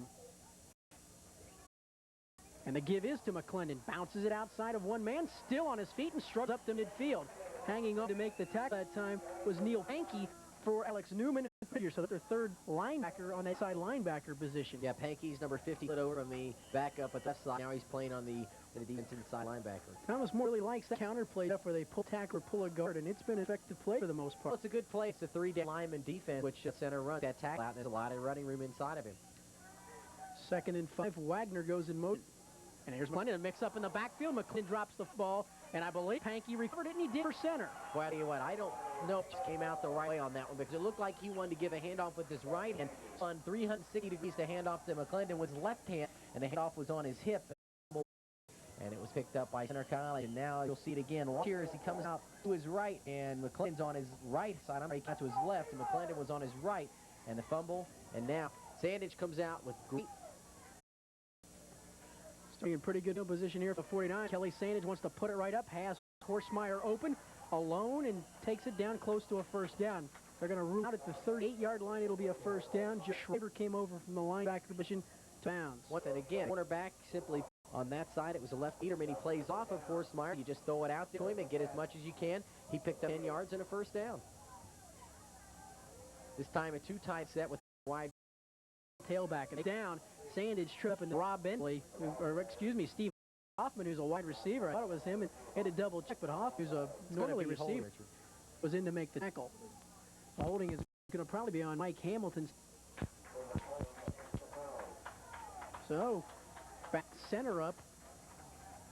It'll be the penalty here. 10-yard hold, offense, still first down. And one thing to remind people in college football, the penalty is marked from the spot of the infraction. Right. In Pro football, it would be marked from the line of scrimmage, but it was marked about a yard ahead of the line of scrimmage, so 1st and 19, kind of strange situation, but that's exactly what it will be. 1st and 19 for center early here in the second half, all at the Thomas More 48. Sandage wants to throw. Plenty of protection. Open. Tim McDaniel, the running back, who was bumped out of bounds, and he came from nowhere to get himself open. I have no clue how Thomas More lost him. Shane Elkin bumped him out of bounds. Wide open. He had 5 picks up a lot of yards, and here we see it again. Fitch drops back off the left side. McDaniel's after all by himself, and again it takes a saving tackle. Pickup of 35 yards down to the 12-yard line. 1st and 10. McDaniel on the give. Lowers his head, still on his feet. He tipped in the first half. Leads the charge along with Rob Enderle. He just keeps legs churning, and he just keeps churning out yards. He picked up about there, and it's going to be 2nd down and 4, right at the 5-yard line. Daniel Kane averaging 134 yards a game and very quickly nearing the 100-yard mark in the contest. Now has picked up 92 yards on 15 carries. 2nd 3 from the 6. It's McDaniel once again. Big hole, touchdown. Boy, he ran right through a huge hole, and a superb block made by Mike Hawkins, the junior out of Franklin County High School. Mike Hawkins ties the record now set last year as the all-time record for scoring in 1 year, touchdowns with 11, and that's his 11th of the year. Had a trouble there with the replay, but huge hole. Then he easily went through. It's hard on to attempt the extra point. A good job by Ratanapool, who they get the snap down, and the kick is up and good. So Thomas More miscue the fumble exchange between John and Kobe McClendon. Now center jumps out on top 14-0. You know, we said they'd do it. They were going to come back and run the ball with McDaniel. Well, they didn't run it with him, but they used him in the passing game, and they got the big yard. And then when they get down close, they run behind Hawkins. And he set last year with 11 touchdowns with still a couple games to go. Record setting. I want to remind you, we've got a big game coming up for Rebels. On November the 3rd, the Blue Rebels take on their debut partner, Joseph. Hope you can stay tuned. That'll be our next telecast, and next week Thomas More travels to Gannon for a 1:30 kickoff on Sunday. Again, that's a seam moment and gets brought down at the 30-yard line. Josh Cash also on the stop, Tim Holt. So now Thomas More, which has done a pretty job for the most part, Jeff, in moving the football, but it seems like every time something good happens, something happens in reverse with the 3 turnovers. That's like the first time they get the ball, move 49 yards from the 1-foot line. A nice drive point, and then they had the mix-up in the backfield with Case and McClendon. Drive before that stalls. Last 2 drives have been good for Thomas More. We'll see if John Paul can do it again. 1-yard line. Warner goes motion. Fumbled exchange from center. Case just had to eat it. Things go. He had trouble on handoff moments ago, and this time has trouble getting the exchange from center. A loss of 2 on the play. Brings up second and John Case got to be thinking to himself right here that I got to get something going. It seems like the last few plays, he had the interception right at the end of the first half. Spots here to start the second half. He wants to go straight back, blitzes on, set up the screen for Adams. Has blockers out in front. Adams cuts it all the way across the field. Wagner springs him. Adams across the 50 and is going to finally be pushed out of bounds at the 41-yard line. That play was executed. Charlie Byers was there to run him out of bounds. Rob Adams goes all the way across the field and picks up 27 big yards. As again, he went all the way across the formation after the screen pass and a line of blocker in front of him. He made a nice gain out of that no pass. Let's see it again. And a great block on the Otis Wagner. The running, he pushes out right there. Kicked out Byers, who eventually comes from the outside to run him down. You see him hustling on the play. A great block by Wagner. Thomas More again into center territory at the 41.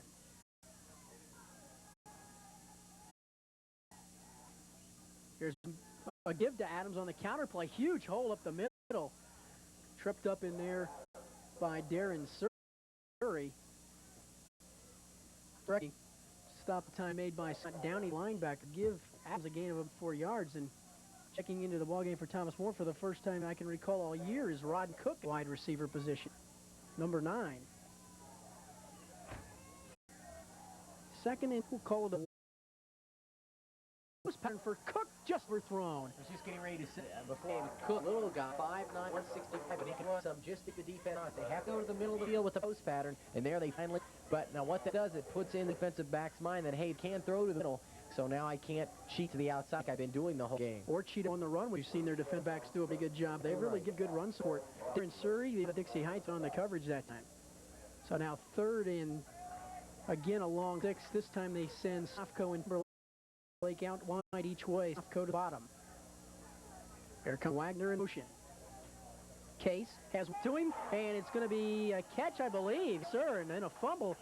Let's see. No, now they're going to roll it incomplete. Well, are they going to roll it incomplete? Yes, they are. Oh, I know about that. He caught that ball and took 2 steps before he hit. That's a completed pass. Let's see what the officials decide on here. It is being incomplete. And I thought, let's see it again. Now, he got both feet down, no doubt about it. That's a fumble and a recovery. The hit. He took 2 steps with the ball before he got hit. And Chris Gamble with a great shot to knock it loose. So now fourth down, and Thomas Moore's going to have to punt. Nice 9:36 to go here in the third quarter. Sure is. Good work by the folks in the truck on that one. Clevenger, who has shown very little fear of running back punt in this game. He didn't want to signal for catch off. Here they come after it. Case again. Got that one off the side of his foot, and it's going to take a Steiner at the 17-yard line. Well, Sandage and offense come out to start from their 17-yard line. Last series, they went down, scored a touchdown with McDaniel. Up by a pass play to Holmeyer and one McDaniel. So see what they do here. Deep in their territory, starting off to 17. Thomas More got a lot of new phase in the football game at this stage.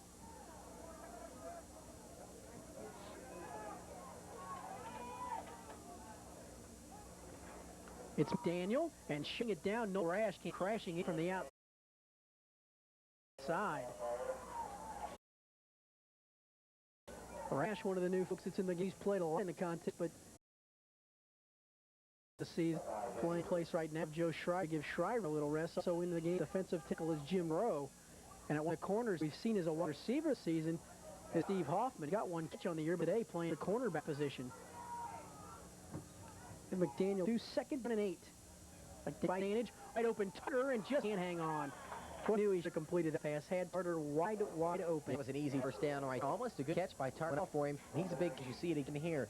Nice play fake up the middle. Puts the ball on his hip, but he just 3rd and long. Been successful with hitting back, sliding out of the backfield to flat, and also the quick pass to the receiver. And again, Horstmeyer at the bottom of the screen, single coverage. He throws it up for grabs. That's going to be signal. No, maybe mistimed his lip a little bit. Yeah, he should have had that one. There was nobody out there. He was trying to knock it. Rash could have gone and pulled that one down. It would have been a big turnover. As stands, going to have to punt deep their own territory. The man was the man that put her on Sandage that time. Walter Pennington, in punt. Mark Pennington, of course, played for the University of Kentucky. And Thomas More came after it. Sofco going to signal a fair catch. Had a little bit of running, but just want to make sure he got the football back. So Thomas More takes over down on the 39-yard line. And Dennis and Keller, if ever Thomas More needed to get some points on the board, it's on this drive. They sure doing to make matters worse, but may have Ryan Bolt hit some cartilage in between his breastbone and his rib cage. He has a lot of pain in his chest, and he's having trouble breathing, but he says he's still coming back in the game. Polis, a 6'5", 250-pound sophomore at Cincinnati West. So he's out of the football game right now, and he replaces Chris Emick. Stofko then was in motion. Here's Wagner looking for some running room. Bounces it back across the green. Touchdown. Saving tackle made by Mike Clevenger. Boy, it looked like Wagner was shut down. Made a great cutback. And it was almost gone for a touchdown before Clevenger dragged him down. We'll see it again. Nice cutback there into the line. Cuts out. And a nice tackle there by number 6. All everything by Clevenger for him. Wagner could have gone a long way. First down now from the 46, and Thomas Moore again to center territory. Kevin Martin goes in. Cate wants to, has a man over Timberlake. The defensive tackle down. He steps aside, and guess who was him out of bounds? Mike Clevenger. It seems like he's in on every tackle. The cornerback. Play of 14 yards to Timberlake. 8:02. Quarter center on top, 14-0. Stofko, there he goes past your screen in motion. Here's Wagner, gets to the outside and is bumped out of bounds. Good pickup on the play, good lead block from Rob Adams. Calling his name almost. Clevenger looks like he's banged up a little bit. He's getting up a little slow. He's favoring his right arm and his right elbow. I think he's been on so many tackles, probably getting weary of it here. There he is again, along with Alan Myers to run him out of bounds there after a nice little pickup of about 6 yards. And maybe Clay McClendon on that fumble early in the half might have been his mistake because we haven't seen him really since then. That's right. They've been exclusive running Rob Adams and also Chris Wagner out of the backfield. Wagner lines up in the slot, open motion right through your screen right there. And nothing doing that time. Well, he did a great job of getting away, plugging up the hole that time. Jason Mully, the 6'3", 250-pound defensive lineman out of Leverett, Massachusetts. Going to lose a yard on that play. They even bring up third down, 6 yards to go from the 29-yard line. And again, outside of Jake, I believe this is 4-down territory. And you talked about in the first trying to set up the defense with a draw. A good time. Quicker outside linebacker pass here. Play intercepted by Clevenger. He tried to hit Timberlake, I believe, but they had dropped 6 people off to cover 2 in that zone. Not the best. Yeah, exactly. He's trying to throw into, there was 5 white shirts around the ball, 6 coming line in. We call a rubber. So he plays back there and just follows the quarterback's eyes. And tough situation here now. 4th down. Again, 6 yards to go for the first down. Looking to roll out one way or the other and have that option to either run it or... On Timberlake, it does look like they are. He's going to single cover out here by Adams. Back throw. Looking Timberlake wide open down the field. He drove Myers off, and Myers pushes him out of bounds at the 11-yard line. I'm really surprised in that situation, Jeff. They went to single coverage on Timberlake. Well, the reason they had to do it, they had 3 receivers, and they had a slot on the right side with Timberlake and Wagner, and then they also had a wide receiver out, as you see here again. And he pushed him off well. Again, the under coverage, you have to throw over it, 5 men under, and a 3 deep zone, and they threw over the under coverage deep backs, and it was first down Timberlake. Timberlake was a quarterback in high school, wasn't a receiver until he came here, but his 7th catch of the day, and he's having a big day for Thomas Moore. Here's Wagner, dives across the 10 to about 9.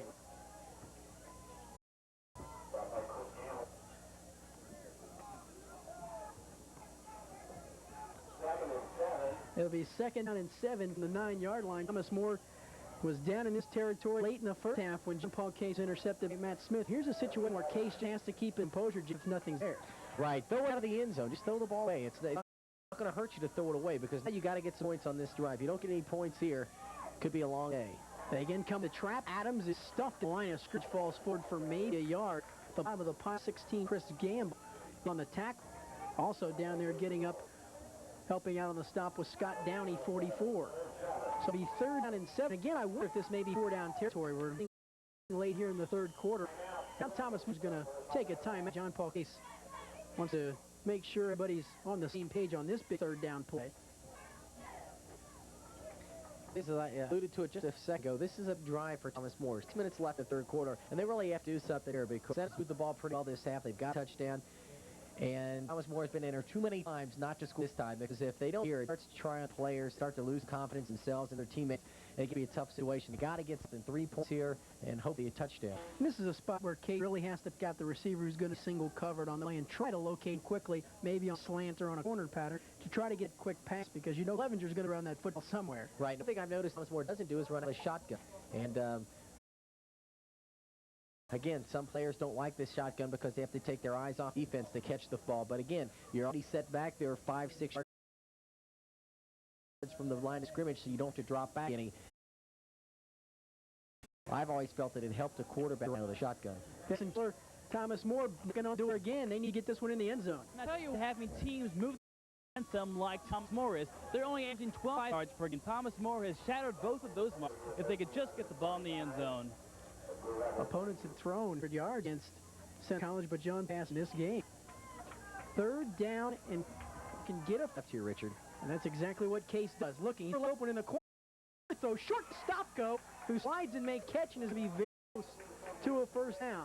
And Clever again. Not one or the other, and it gives the quarterback opportunity. See here again to run the ball, but good blocking in front of him. Stopko slides across. Good coverage there. Case the ball exactly where it has to be on the outside hip. That's going to bring up a fourth down and short situation for Thomas More.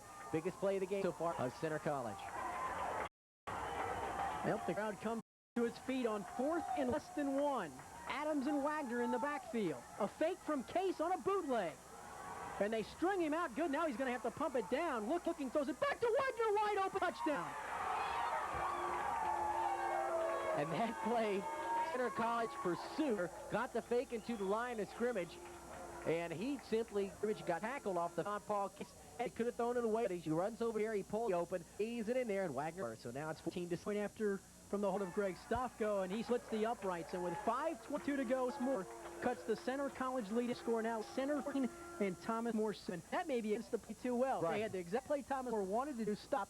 All of a sudden, Wagner, who you said they play fake too. I think he got knocked to the ground, got back up, and you're going to forget about a guy like that. Right. As Dennis said, they're not used to having somebody throw the ball on him as proficiently as Thomas More is. Their defense has a great pursuit. They really get to the ball well, and in that situation, the backside just forgot to be the backside, and they pursued a little too much on Case, who rolled out to the right side. As we said, Wagner went into the line of scrimmage, knocked down, he simply stood up. Case had enough headiness, I guess, to not go ahead and try to turn the ball upfield and run it, but he looked back, he saw Wagner getting up, he tossed it to him. It was an easy touchdown. So it's 14 to 7. And here comes the kickoff. John Paul Case in the football game now unofficially 19 out of 37 in the contest, so he's warmed up quite considerably here in the second half. Case is going to kick off. John Paul Case, who did kick to start the football game, is going to be them to do long kicking, just to add the pointers and short field goals. So 14-7 and plenty of time to go in the football game.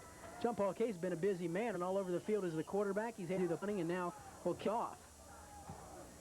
Good kick, as it's going to be McDaniel to take it on the 10. Has some running room. The near side has a hole out there, and they go. Cuts it back in, is brought down at the Thomas More 48-yard line. Joe Shriver, and also, and I think again he'd have cut it. Yeah, his own in front of him and slowed him up a little bit. But Irving McMasters, a DB from Hager Hill, Kentucky, and Paintsville, came flying up, and you see it again here. Watch McDaniel. The flag was on Thomas More for offside. Get a chance to see it again. He's got the hole opened up, and right there, if he cuts it, he cut back into the middle of the field. Still a great return by McDaniel. We're on first down. First for the 49-yard line now for Center. They've had great position. They started with great field position this whole game, and now again they get to start in Tom More territory, the 49-yard line. Out of the I formation. We haven't seen him go to the I a whole lot in the ball game. McDaniel back outside. He's picked up 100 yards even thus far in the game. They go to Corbett fullback. And he's stopped by Wes Crow, 57. Lonnie Snell also got some penetration to start play.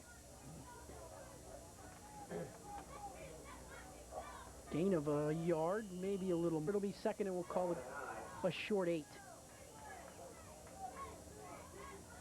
4:50 clock rolling here in third period. This time out of a double tight end line. Thomas More again comes up down the block. Football field for a little guy. 5 pounds. I see a lot of myself when I played as little as he is, but I mean he plays defense and I play offense. But he comes flying there. He has no fear and he runs right up there. Got some help also from 13 Rob Enderly. Now third down and 10. And this has been their fake passing formation where they sent Horsemeyer out farthest walk, Tartar is slot and further inside McDaniel. Out of the shotgun, Sandage. Thomas More comes with the blitz. Pressures, he's hit, he throws it, and Enderly intercepts the 33-yard line.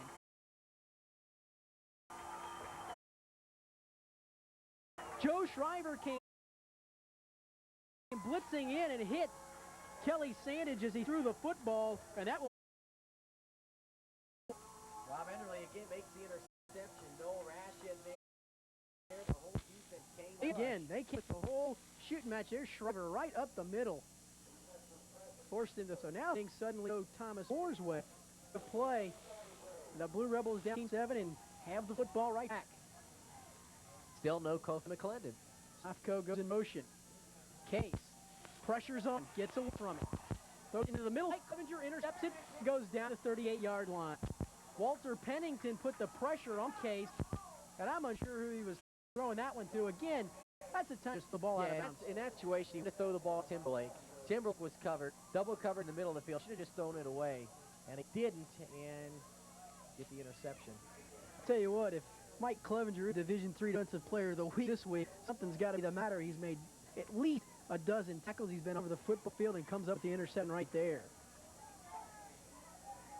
So just as soon as Thomas Moore gets the turnover on this Sandage interception, Clevenger picks it right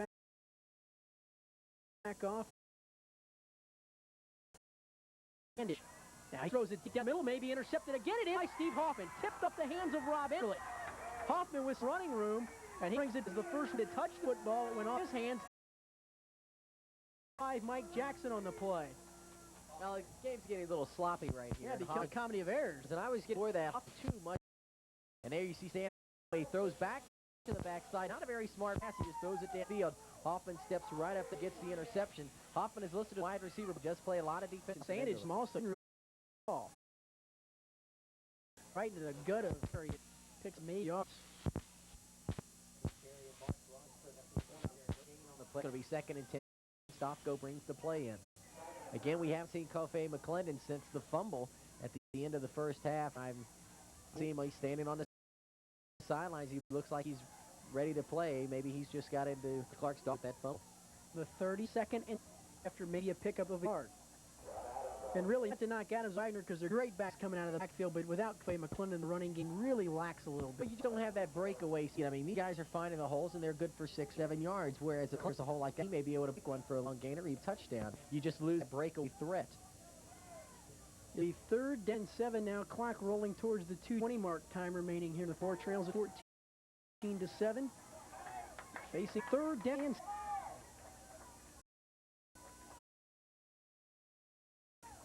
that's Wagner in motion. Look for Wagner out of the backfield. Hatch still juggles it. His feet and Mike Clevenger. Boy, I'll take great concentration for Wagner coming out of the backfield. He juggled it another time as a guy out of the backfield. You think you're going to get popped. He got lucky he didn't. Yeah, Wagner's getting a little tired too, as you see him. He's really gets up slow, but he keeps his eye on the ball. He bobbles it a little bit, but brings it in. It's concentration in second. He gets 46-yard line and another first down for Thomas Moore. Paul Case has the offense rolling once again. First down, Thomas Moore. 7th catch of the day for Wagner. Tim has 7 catches for the Blue Rebels. Wagner's been in motion. Goes inside. Tripped up as he gets close to a first down. Him up in there.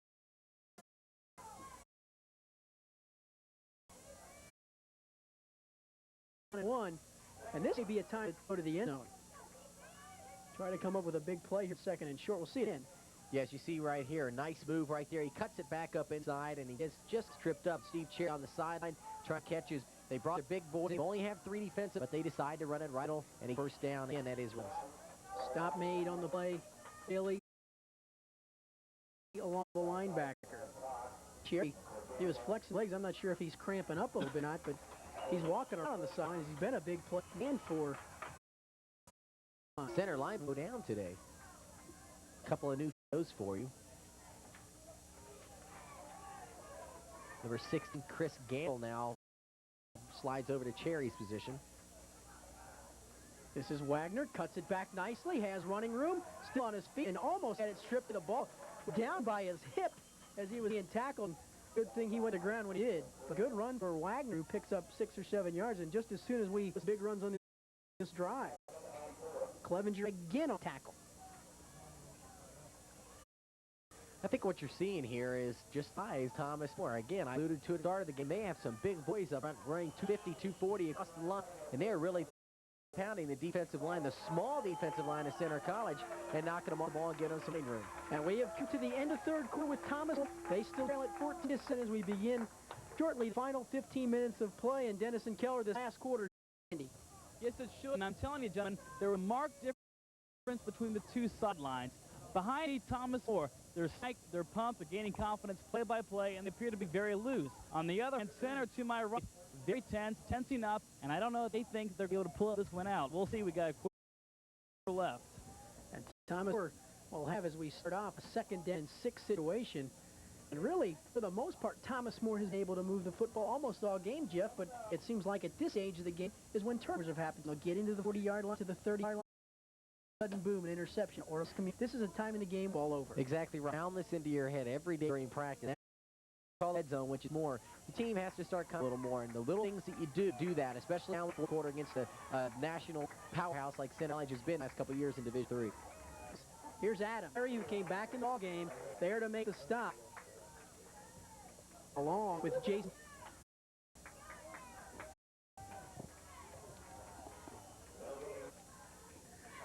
So bring up 3rd down and 6-yard go situation for Thomas More. And you just see that defense a little bit better with Cherry ball game. Here's Sofko in motion. Case straight back to throw it. Gonna deep to Timberlake. He's out there and is broken up by Surrey. Surrey had pretty good coverage on him all the way down the field. The two were bumping. And for a second, I thought Surrey was going to lose sight. You can see the defensive line for Center. They're doubled over. They're trying to get their breath, and right there, he's got all day to throw. Now, you got to wonder here in the 30-yard line, John Paul Case, the punter, of course, the quarterback. Case going to kick it away. Now goes for the sidelines. Is it the 10? Are they going to stop it? No. Yes, they are. At the line, old Rash stopped it down there. I thought his legs were laying in the end zone. Should have been a touchback. Although the ball never broke the plane, and I think that is what the referee is calling down there. The ball never broke the plane. As you can see, number 86, Matt Smith, the guy all the way on Center College. Now, for the 1-foot line, we saw Thomas More drive, and now it's Center College's turn to see if they can do it against what has turned into good defensive effort so far in the second half by Thomas More. We saw Thomas More start out from almost the exact same position to start the snap, and they got out of the hole one big play to Timberlake. Fake from Sand, and he's going to go up top deep for it. Looking for Horsemeyer, incomplete. Rob Enderle on the cover of pressure on Sand. They continue to be impressed with his fake ability. We failed to start the second half. Let's do it right now. Andy Folsenlog in 72 we haven't talked a lot about. We've seen a lot of Denny Obert at that tackle position. Lonnie Snell we've talked a lot about in the game, and West Crow having a great game from the linebacker spot. So secondary after this. 2nd from the 1. Here's a give on an option play to Corp. 5 to the 6-yard line. Now Thomas should be with excellent field position on this. There's the secondary. Beeger, who is probably Jeff Pecoro's favorite player in the strong safety spot. We found Nita Otiondiege did start the game. We've seen a lot out of Steve Hoffman at that cornerback position. So 3rd down and 5. This may be a time to just toss it back to McDaniel and let your All-American tell thing. It is a give to McDaniel. Looking for running room. Going to hit first down as he neared across the 10, maybe the 11. Bill Lyons on the stop for Thomas More. Boy, it's going to be very, very close. They got a good spot, but they're going to get some. All 5 on the play. We'll see it again. This is just a straight power handoff. The counter play coming back around. Went on that counter play. Daniels 51-yarder back in the first half. Jim Bro was stood up and went right over top of him. He got on the tackle, but not before he make the Tim McDaniel got the first down. 12:50 time remaining here in the football game. Here's an option. Sandage, it came wide open for him. It just lunges to the 20-yard line for the first down, but a nice keeper right there. Sandage is more of a passer, but he's done a pretty good job reading and running off that option play. He looks, he's a real good kicker. He's done a good job of hiding the ball from the defense. Put 180 senior from nice team on top, 14-7, looking at 2nd 1 for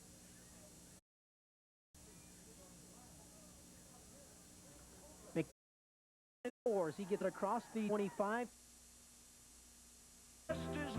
He's had number one. Here's Manuel again. Stood up at the line, says it outside, gets past one man, but can't get past Kyle Niederman. Nonetheless, Daniel. Kyle Niederman right there saved the touchdown because there was nobody behind him. Don Beeger and was way to the middle of the defense, and as you saw, McDaniel goes up inside. He got bounced outside, and Niederman was the last hope of stopping him. Made a nice tackle. You just got to grab on, hope behind, and Niederman brought him down. Sets up another second and short right here. Clock moving as we need 11-minute mark. Time remaining in the game.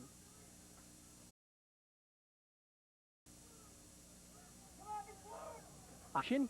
Saying keeps it again. Slid down as a late field takedown between 83 Keith Carter and Rob Enderle. It's first down. Kelly Sandy now is going to be down with some of this clock and run the ball. They've had pretty good gains on run the ball, now running it out of the option with Sandage keeping the ball. They get it off every once in a while to McDaniel, but they've gave out about 7 plays, and they're just going to keep running the clock. 38 at center. Toss to McDaniel. He's got some running room out there. Turns it up and gets to about the 45-yard line before Hoffman tripped him up along with Jim Groh. Well, they're ripping off on first down 6 and 7 yards at first down, and that makes it coming up each time because they leave so many more options than when it's second down 8 or 9. When you have to throw they give up 6 or 7 yards on the first down. They got to work with Twins this way. They could throw the ball or try to run it. You just don't know.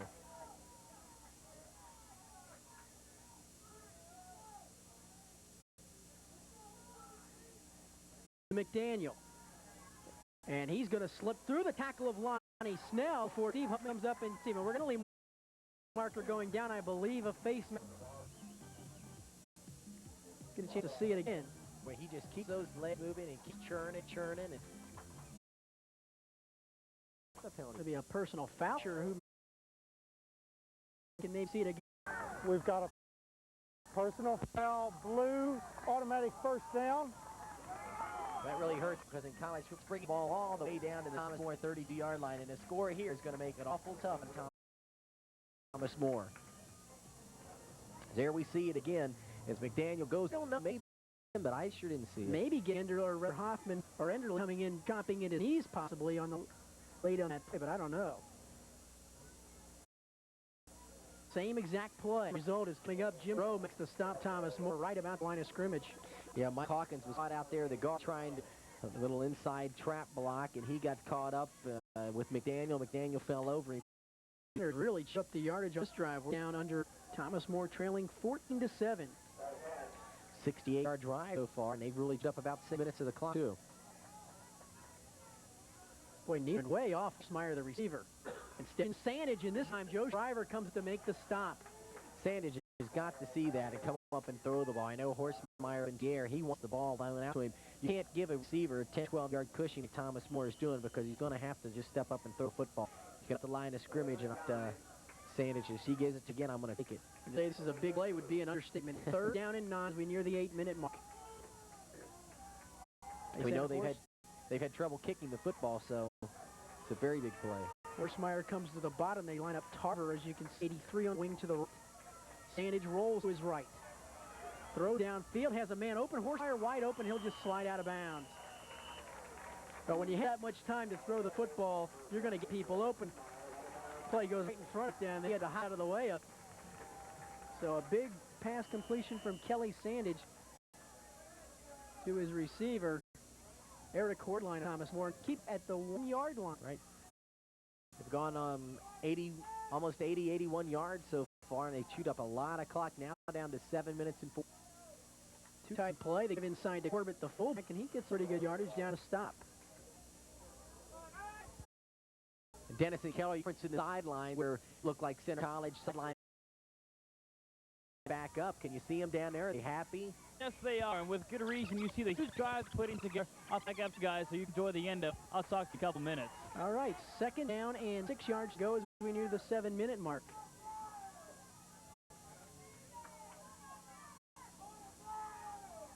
Daniel tripped up as a penalty mark goes down. Joe Shriver team up, and when the territory territory of holding, and Thomas More, if they ever need a break, this would be it.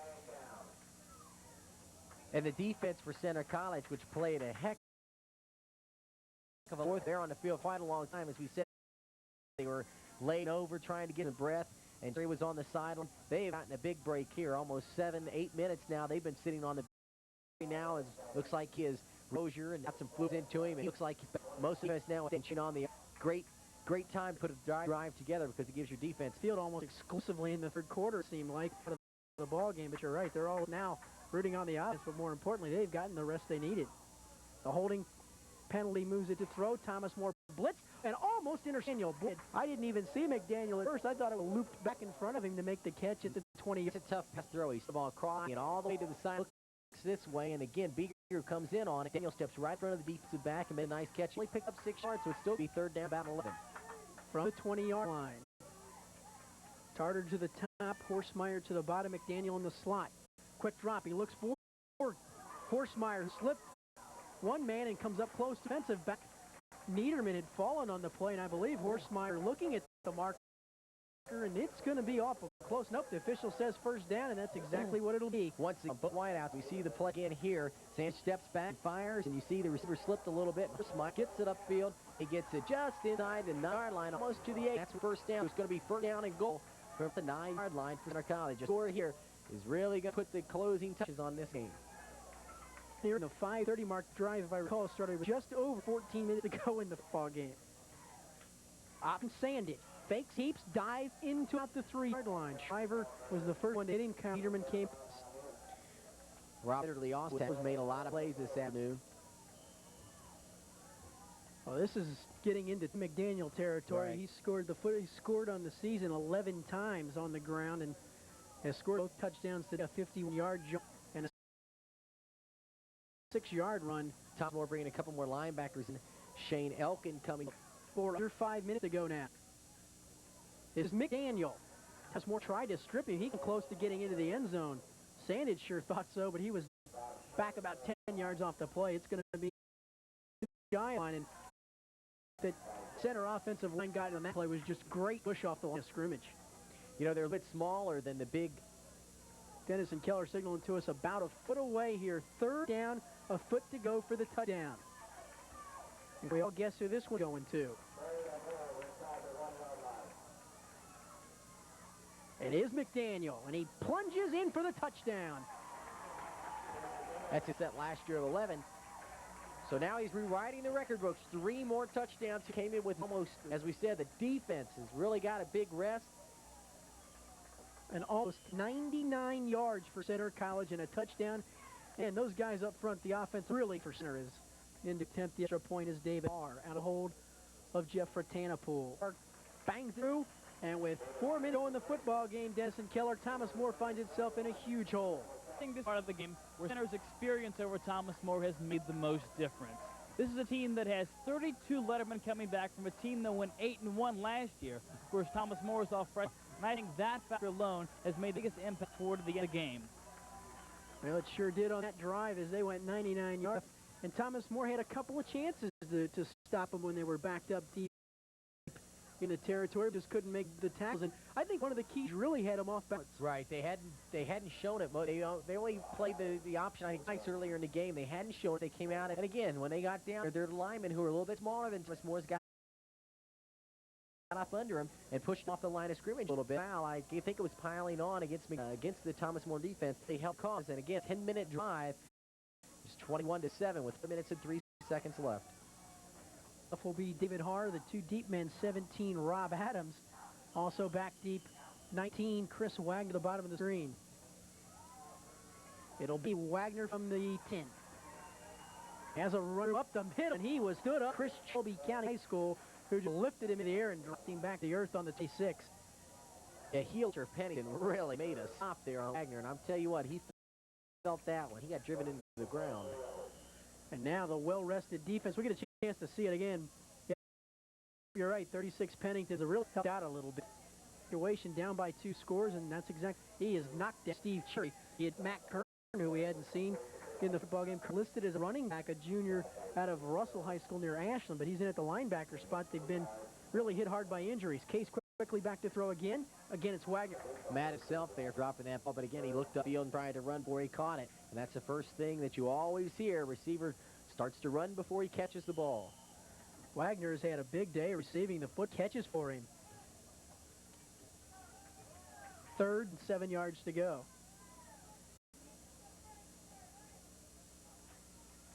Case.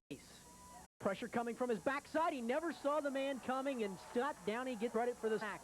Downey came from the backside. Case did it look like his leg was just caught at the behind bottom. him, and I think he may have a problem with his leg. Got caught behind him, and he got pretty good. The defender ends up paying down on the ground. Case never sees him. Watch where he hits him, and then the other side and bent Case backwards. Looks like Case's left ankle they're working on, and he is in a lot of pain. Thomas Moore, they are missing their one punter, Ben Sutkamp. Case is the backup punter. Now you have to go to a third punter, and I'm not sure who that would be. And Gable hadn't played a whole lot. He's only 2 for 8 throwing the ball for 23 yards, and one of those was a 21-yard pass. So Gable, not a lot of action at quarterback, but he's going to have to come in here. It's a tough situation. Down by 14 points with just a little over 3 minutes and 25 seconds left. And again, Gable, Case is up and trying to walk off, but again, he is favoring Leckel.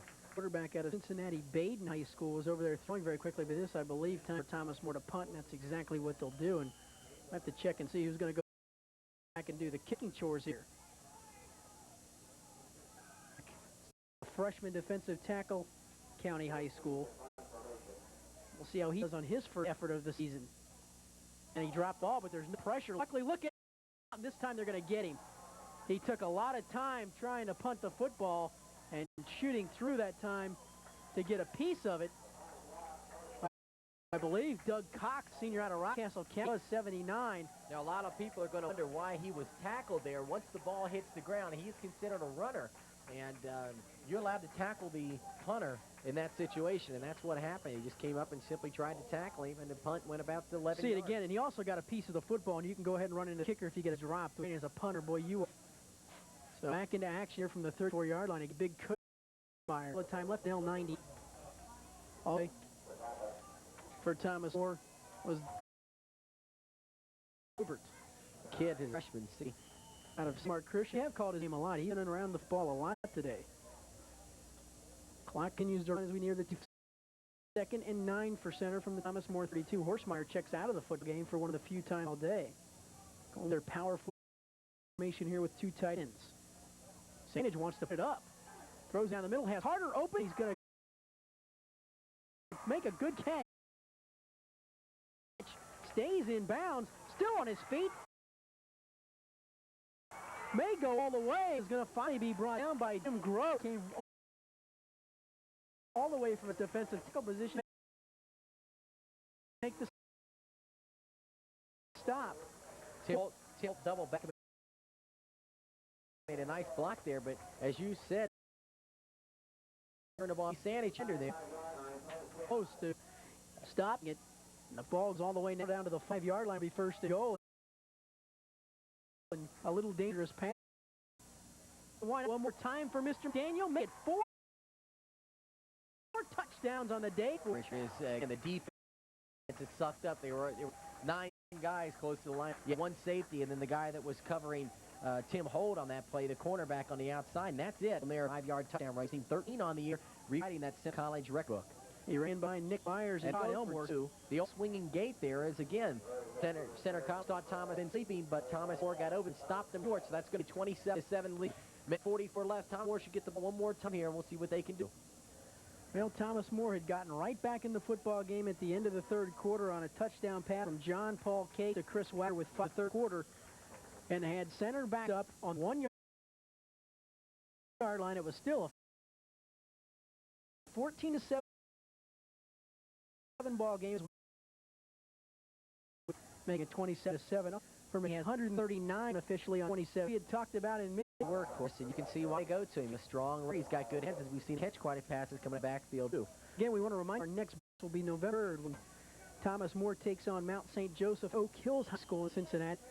Next week, Thomas Moore goes on the road for a Sunday game against Gannon in Erie, Pennsylvania. This is Rob Ascom.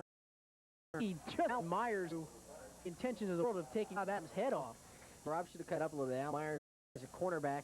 Pretty good field tackler made the play right there. So they're going to start from the 30-yard line, and it looks like Gable's going to be the quarterback. So John Paul Gates is through the day. That's a good opportunity made to run the two-minute offense and get a little experience on that because you're going to get a chance here to put the football up a few times. Gable will go back to throw it. And man open. It's a D2 Dick Hampton who may catch after a gain of about 8 yards. So Gable looked pretty good on that pass, got himself set up very nicely, makes a good throw. Thomas More in the hurry-up offense, 1:30 to go in the game. But it's 27-7 center. Here's Gable, feels the pressure and is going to go down in the arms, and he had 20. Closest guy was Mark Grimes, who came up when quarterback started to run, and if he could somehow, it would have been in the end zone. Mark, this time Gable backpedal, swings out of the backfield, a little swing pan to Wagner, his catch of the day. He's got nowhere to go, going to be dead short of the first down. 4 people come up to stop, led by Terry Mack Grimes in the stop. That time Thomas Moore with just nearing 40 seconds. They're going to go ahead and go for it. That's the 9th catch of the day for Chris Wagner out of the backfield. There you see the clock in the upper right-hand corner. In the 30 skin mark, quick penalty marker went down, and Mike Clevenger, it would have almost been appropriate for him to score a touchdown because he has been everywhere today. I think Clevenger saw the zone run hard, but we got a penalty and a sight against Thomas More. We have offside, White. To be against center, so Thomas Moore is going to pick up the first down off of it.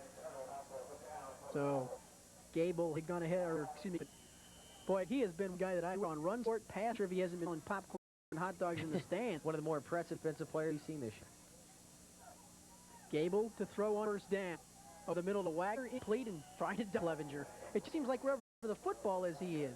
Yeah, play over the middle to Wagner, and the pass was just a little too tall for him. Now with only 13 seconds left, you see the clock in the corner screen. Now it's time to try to throw the ball downfield, and here comes Rod Cook. Little speedster, he'll be on the outside. And look for Gable to simply throw the ball as far as he can and try to hit Cook coming under it. Martin also coming into the game. We saw Cook in for one play earlier in the football game. He ran a post field. See if they go for it again. A play fake. Gable in some trouble and goes down. Tripped up by 61 Philip Humphreys, who's out of Harrison County High School. And that's going to be flattened up. They're going to stop the clock here because of the quarterback. Wagner called timeout. You're right. Well, you never know. You got the 21-point play possibility coming up right here, I guess. Yeah, Chris Wagner signaled for a timeout. I don't know if Fit Clark really won because he's kind of hanging his head over, but they give him one more chance, and you never know when you're going to need this Mary pass later down the season. Go ahead and try it. And Chris Wagner is a backfield catching the ball. 9 for him on that little job of hanging on some tough passes. We invite you to stay tuned after the game when Dennis and Keller will try to get a word with Thomas Moore Clark, who's going to see his team go 2-4 on the season with the loss. Center goes to 5-2 now with the victory. Gable dropped the snap from center. Just floats it out to Wagner, and he didn't catch it today without a doubt, and is going to go down short of the 50-yard line, and time runs out in the football game. Third College Colonels defeat the Thomas More Blue Rebels here today from Mount Joy Stadium by the final score of 27-7. And Jeff, really, you got to go to the start of the fourth quarter. Thomas More down 14-7, and go at Center College, go 9 yards, chews up 10 minutes, and gets a touchdown. Right, 27-7, but I'll tell you what, Thomas More hung in there because it really could have been 50-7 because in first quarter they missed 3 field goals. Botched another one, and they had plenty of scoring opportunities. Thomas More, a bend but not break defense. Again, they got a touchdown. Guys, they have a really tough team all around back. And Dennis Coach Vic Clark with the coach. Okay, thanks, Scott. Of course, with Vic Clark. Coach, was this a matter today with a little bit much artillery? Oh, I think so. They're a very good football team, an excellent football team. They're able to execute, make plays. They're always only one. You know, I played hard and competed, and we stayed them for 3 quarters, and I think they just kind of wore us down at the end. You seem to play well, particularly offense, but the stakes seem to kill you again. You know, we had that touch there, and we had the fumble back, but, you know, I think that the kids gave winning effort, and, you know, we lost. They were the better team, winning effort, and that's what we want out of our ball players, and that's what we want out of our program. We have a winning effort like that, and we spend time in the weight room, we recruit and get better, then I think that the future looks bright for us. I know it's easy to second guess, but how much of a difference do you think those they were into might have been better chance against Center? Every football team has injuries all through the course of the year, and you know, Center College has had injuries, and they were able to make plays. It can affect your football team. Hey, we've had great play from kids coming up from backup positions, and you know, I'm real happy. I'm proud of the kids' effort, and I hope that our fans stay with them because these gave a winning effort today, and you got your money's worth when you watched our team play today. Good luck. And there you have it. Back up to you guys. I'll see you all in 2 weeks. That's right. Again, in 2 weeks, it's really the game that both teams have been looking forward to all season, I'm sure. Thomas More at Mount St. Joe, the two teams started football programs this year. Mount St. Joe has really struggled a little bit. They lost to the center team a week ago, 42-14. And really, Thomas More in that game maybe going to be a slight favorite going in against Mount St. Joe. It should be a fun for us to do. Yeah, it really should, because as Coach Duffy said at halftime, it's an opportunity at these two schools for a lot of kids in Northern Kentucky and Kentucky, for that matter, and Southern Ohio to get a chance to go and play college ball. So you're going to see a lot of good local talent playing. But I think Coach Clark touched right on it. College football and basketball, one of the top Division III teams, and well, one of the top Division III teams, basketball and football. They've been wild in football and basketball and having losing at 27-7, really a lot closer. Center botched a lot of chances they had to make it more. Thomas More, again, the interception in the end zone, and a couple of penalties that stopped a couple of drives and kept a couple set drives going. It could have been a different ball game. Right, the interception in the end zone. Nothing with just 28 seconds to go in the first half. Right. That 2-yard line, first and goal. Matt Smith stepped in front of a John Paul Case pass, intercepted it, and really Thomas More from there kind of really had to play catch up for the most part. Second half came back to make it 14-7, then the 99-yard drive down. And again, the two guys behind in the pregame officially 4 touchdowns. He's not Division III Player of the Week on defense. They're already in investigation. Yeah, Center College really had two star guys who stood up in the first play day. And of course, John Paul Case. John Paul Case, quarterback Cody McClendon didn't play the second half, so that means McClendon, Colvin, and Shepard, your 3 top running backs, for some reason or other injured or not playing in the second half, so we came and also on down the road. And Thomas More in a 1:30 game on a Sunday. Again, it's a Sunday for that game at Gannon. Our next broadcast, more importantly, will be Oak Hills High School. Thomas More meets Mount St. Joseph's. Again, the final score here today from Mount Joy Stadium: Center College 27, Thomas More 7. Dennis and Keller on the sideline. Jeff Pecora up here in the. And thanks for joining us, and we'll see you in 2 weeks.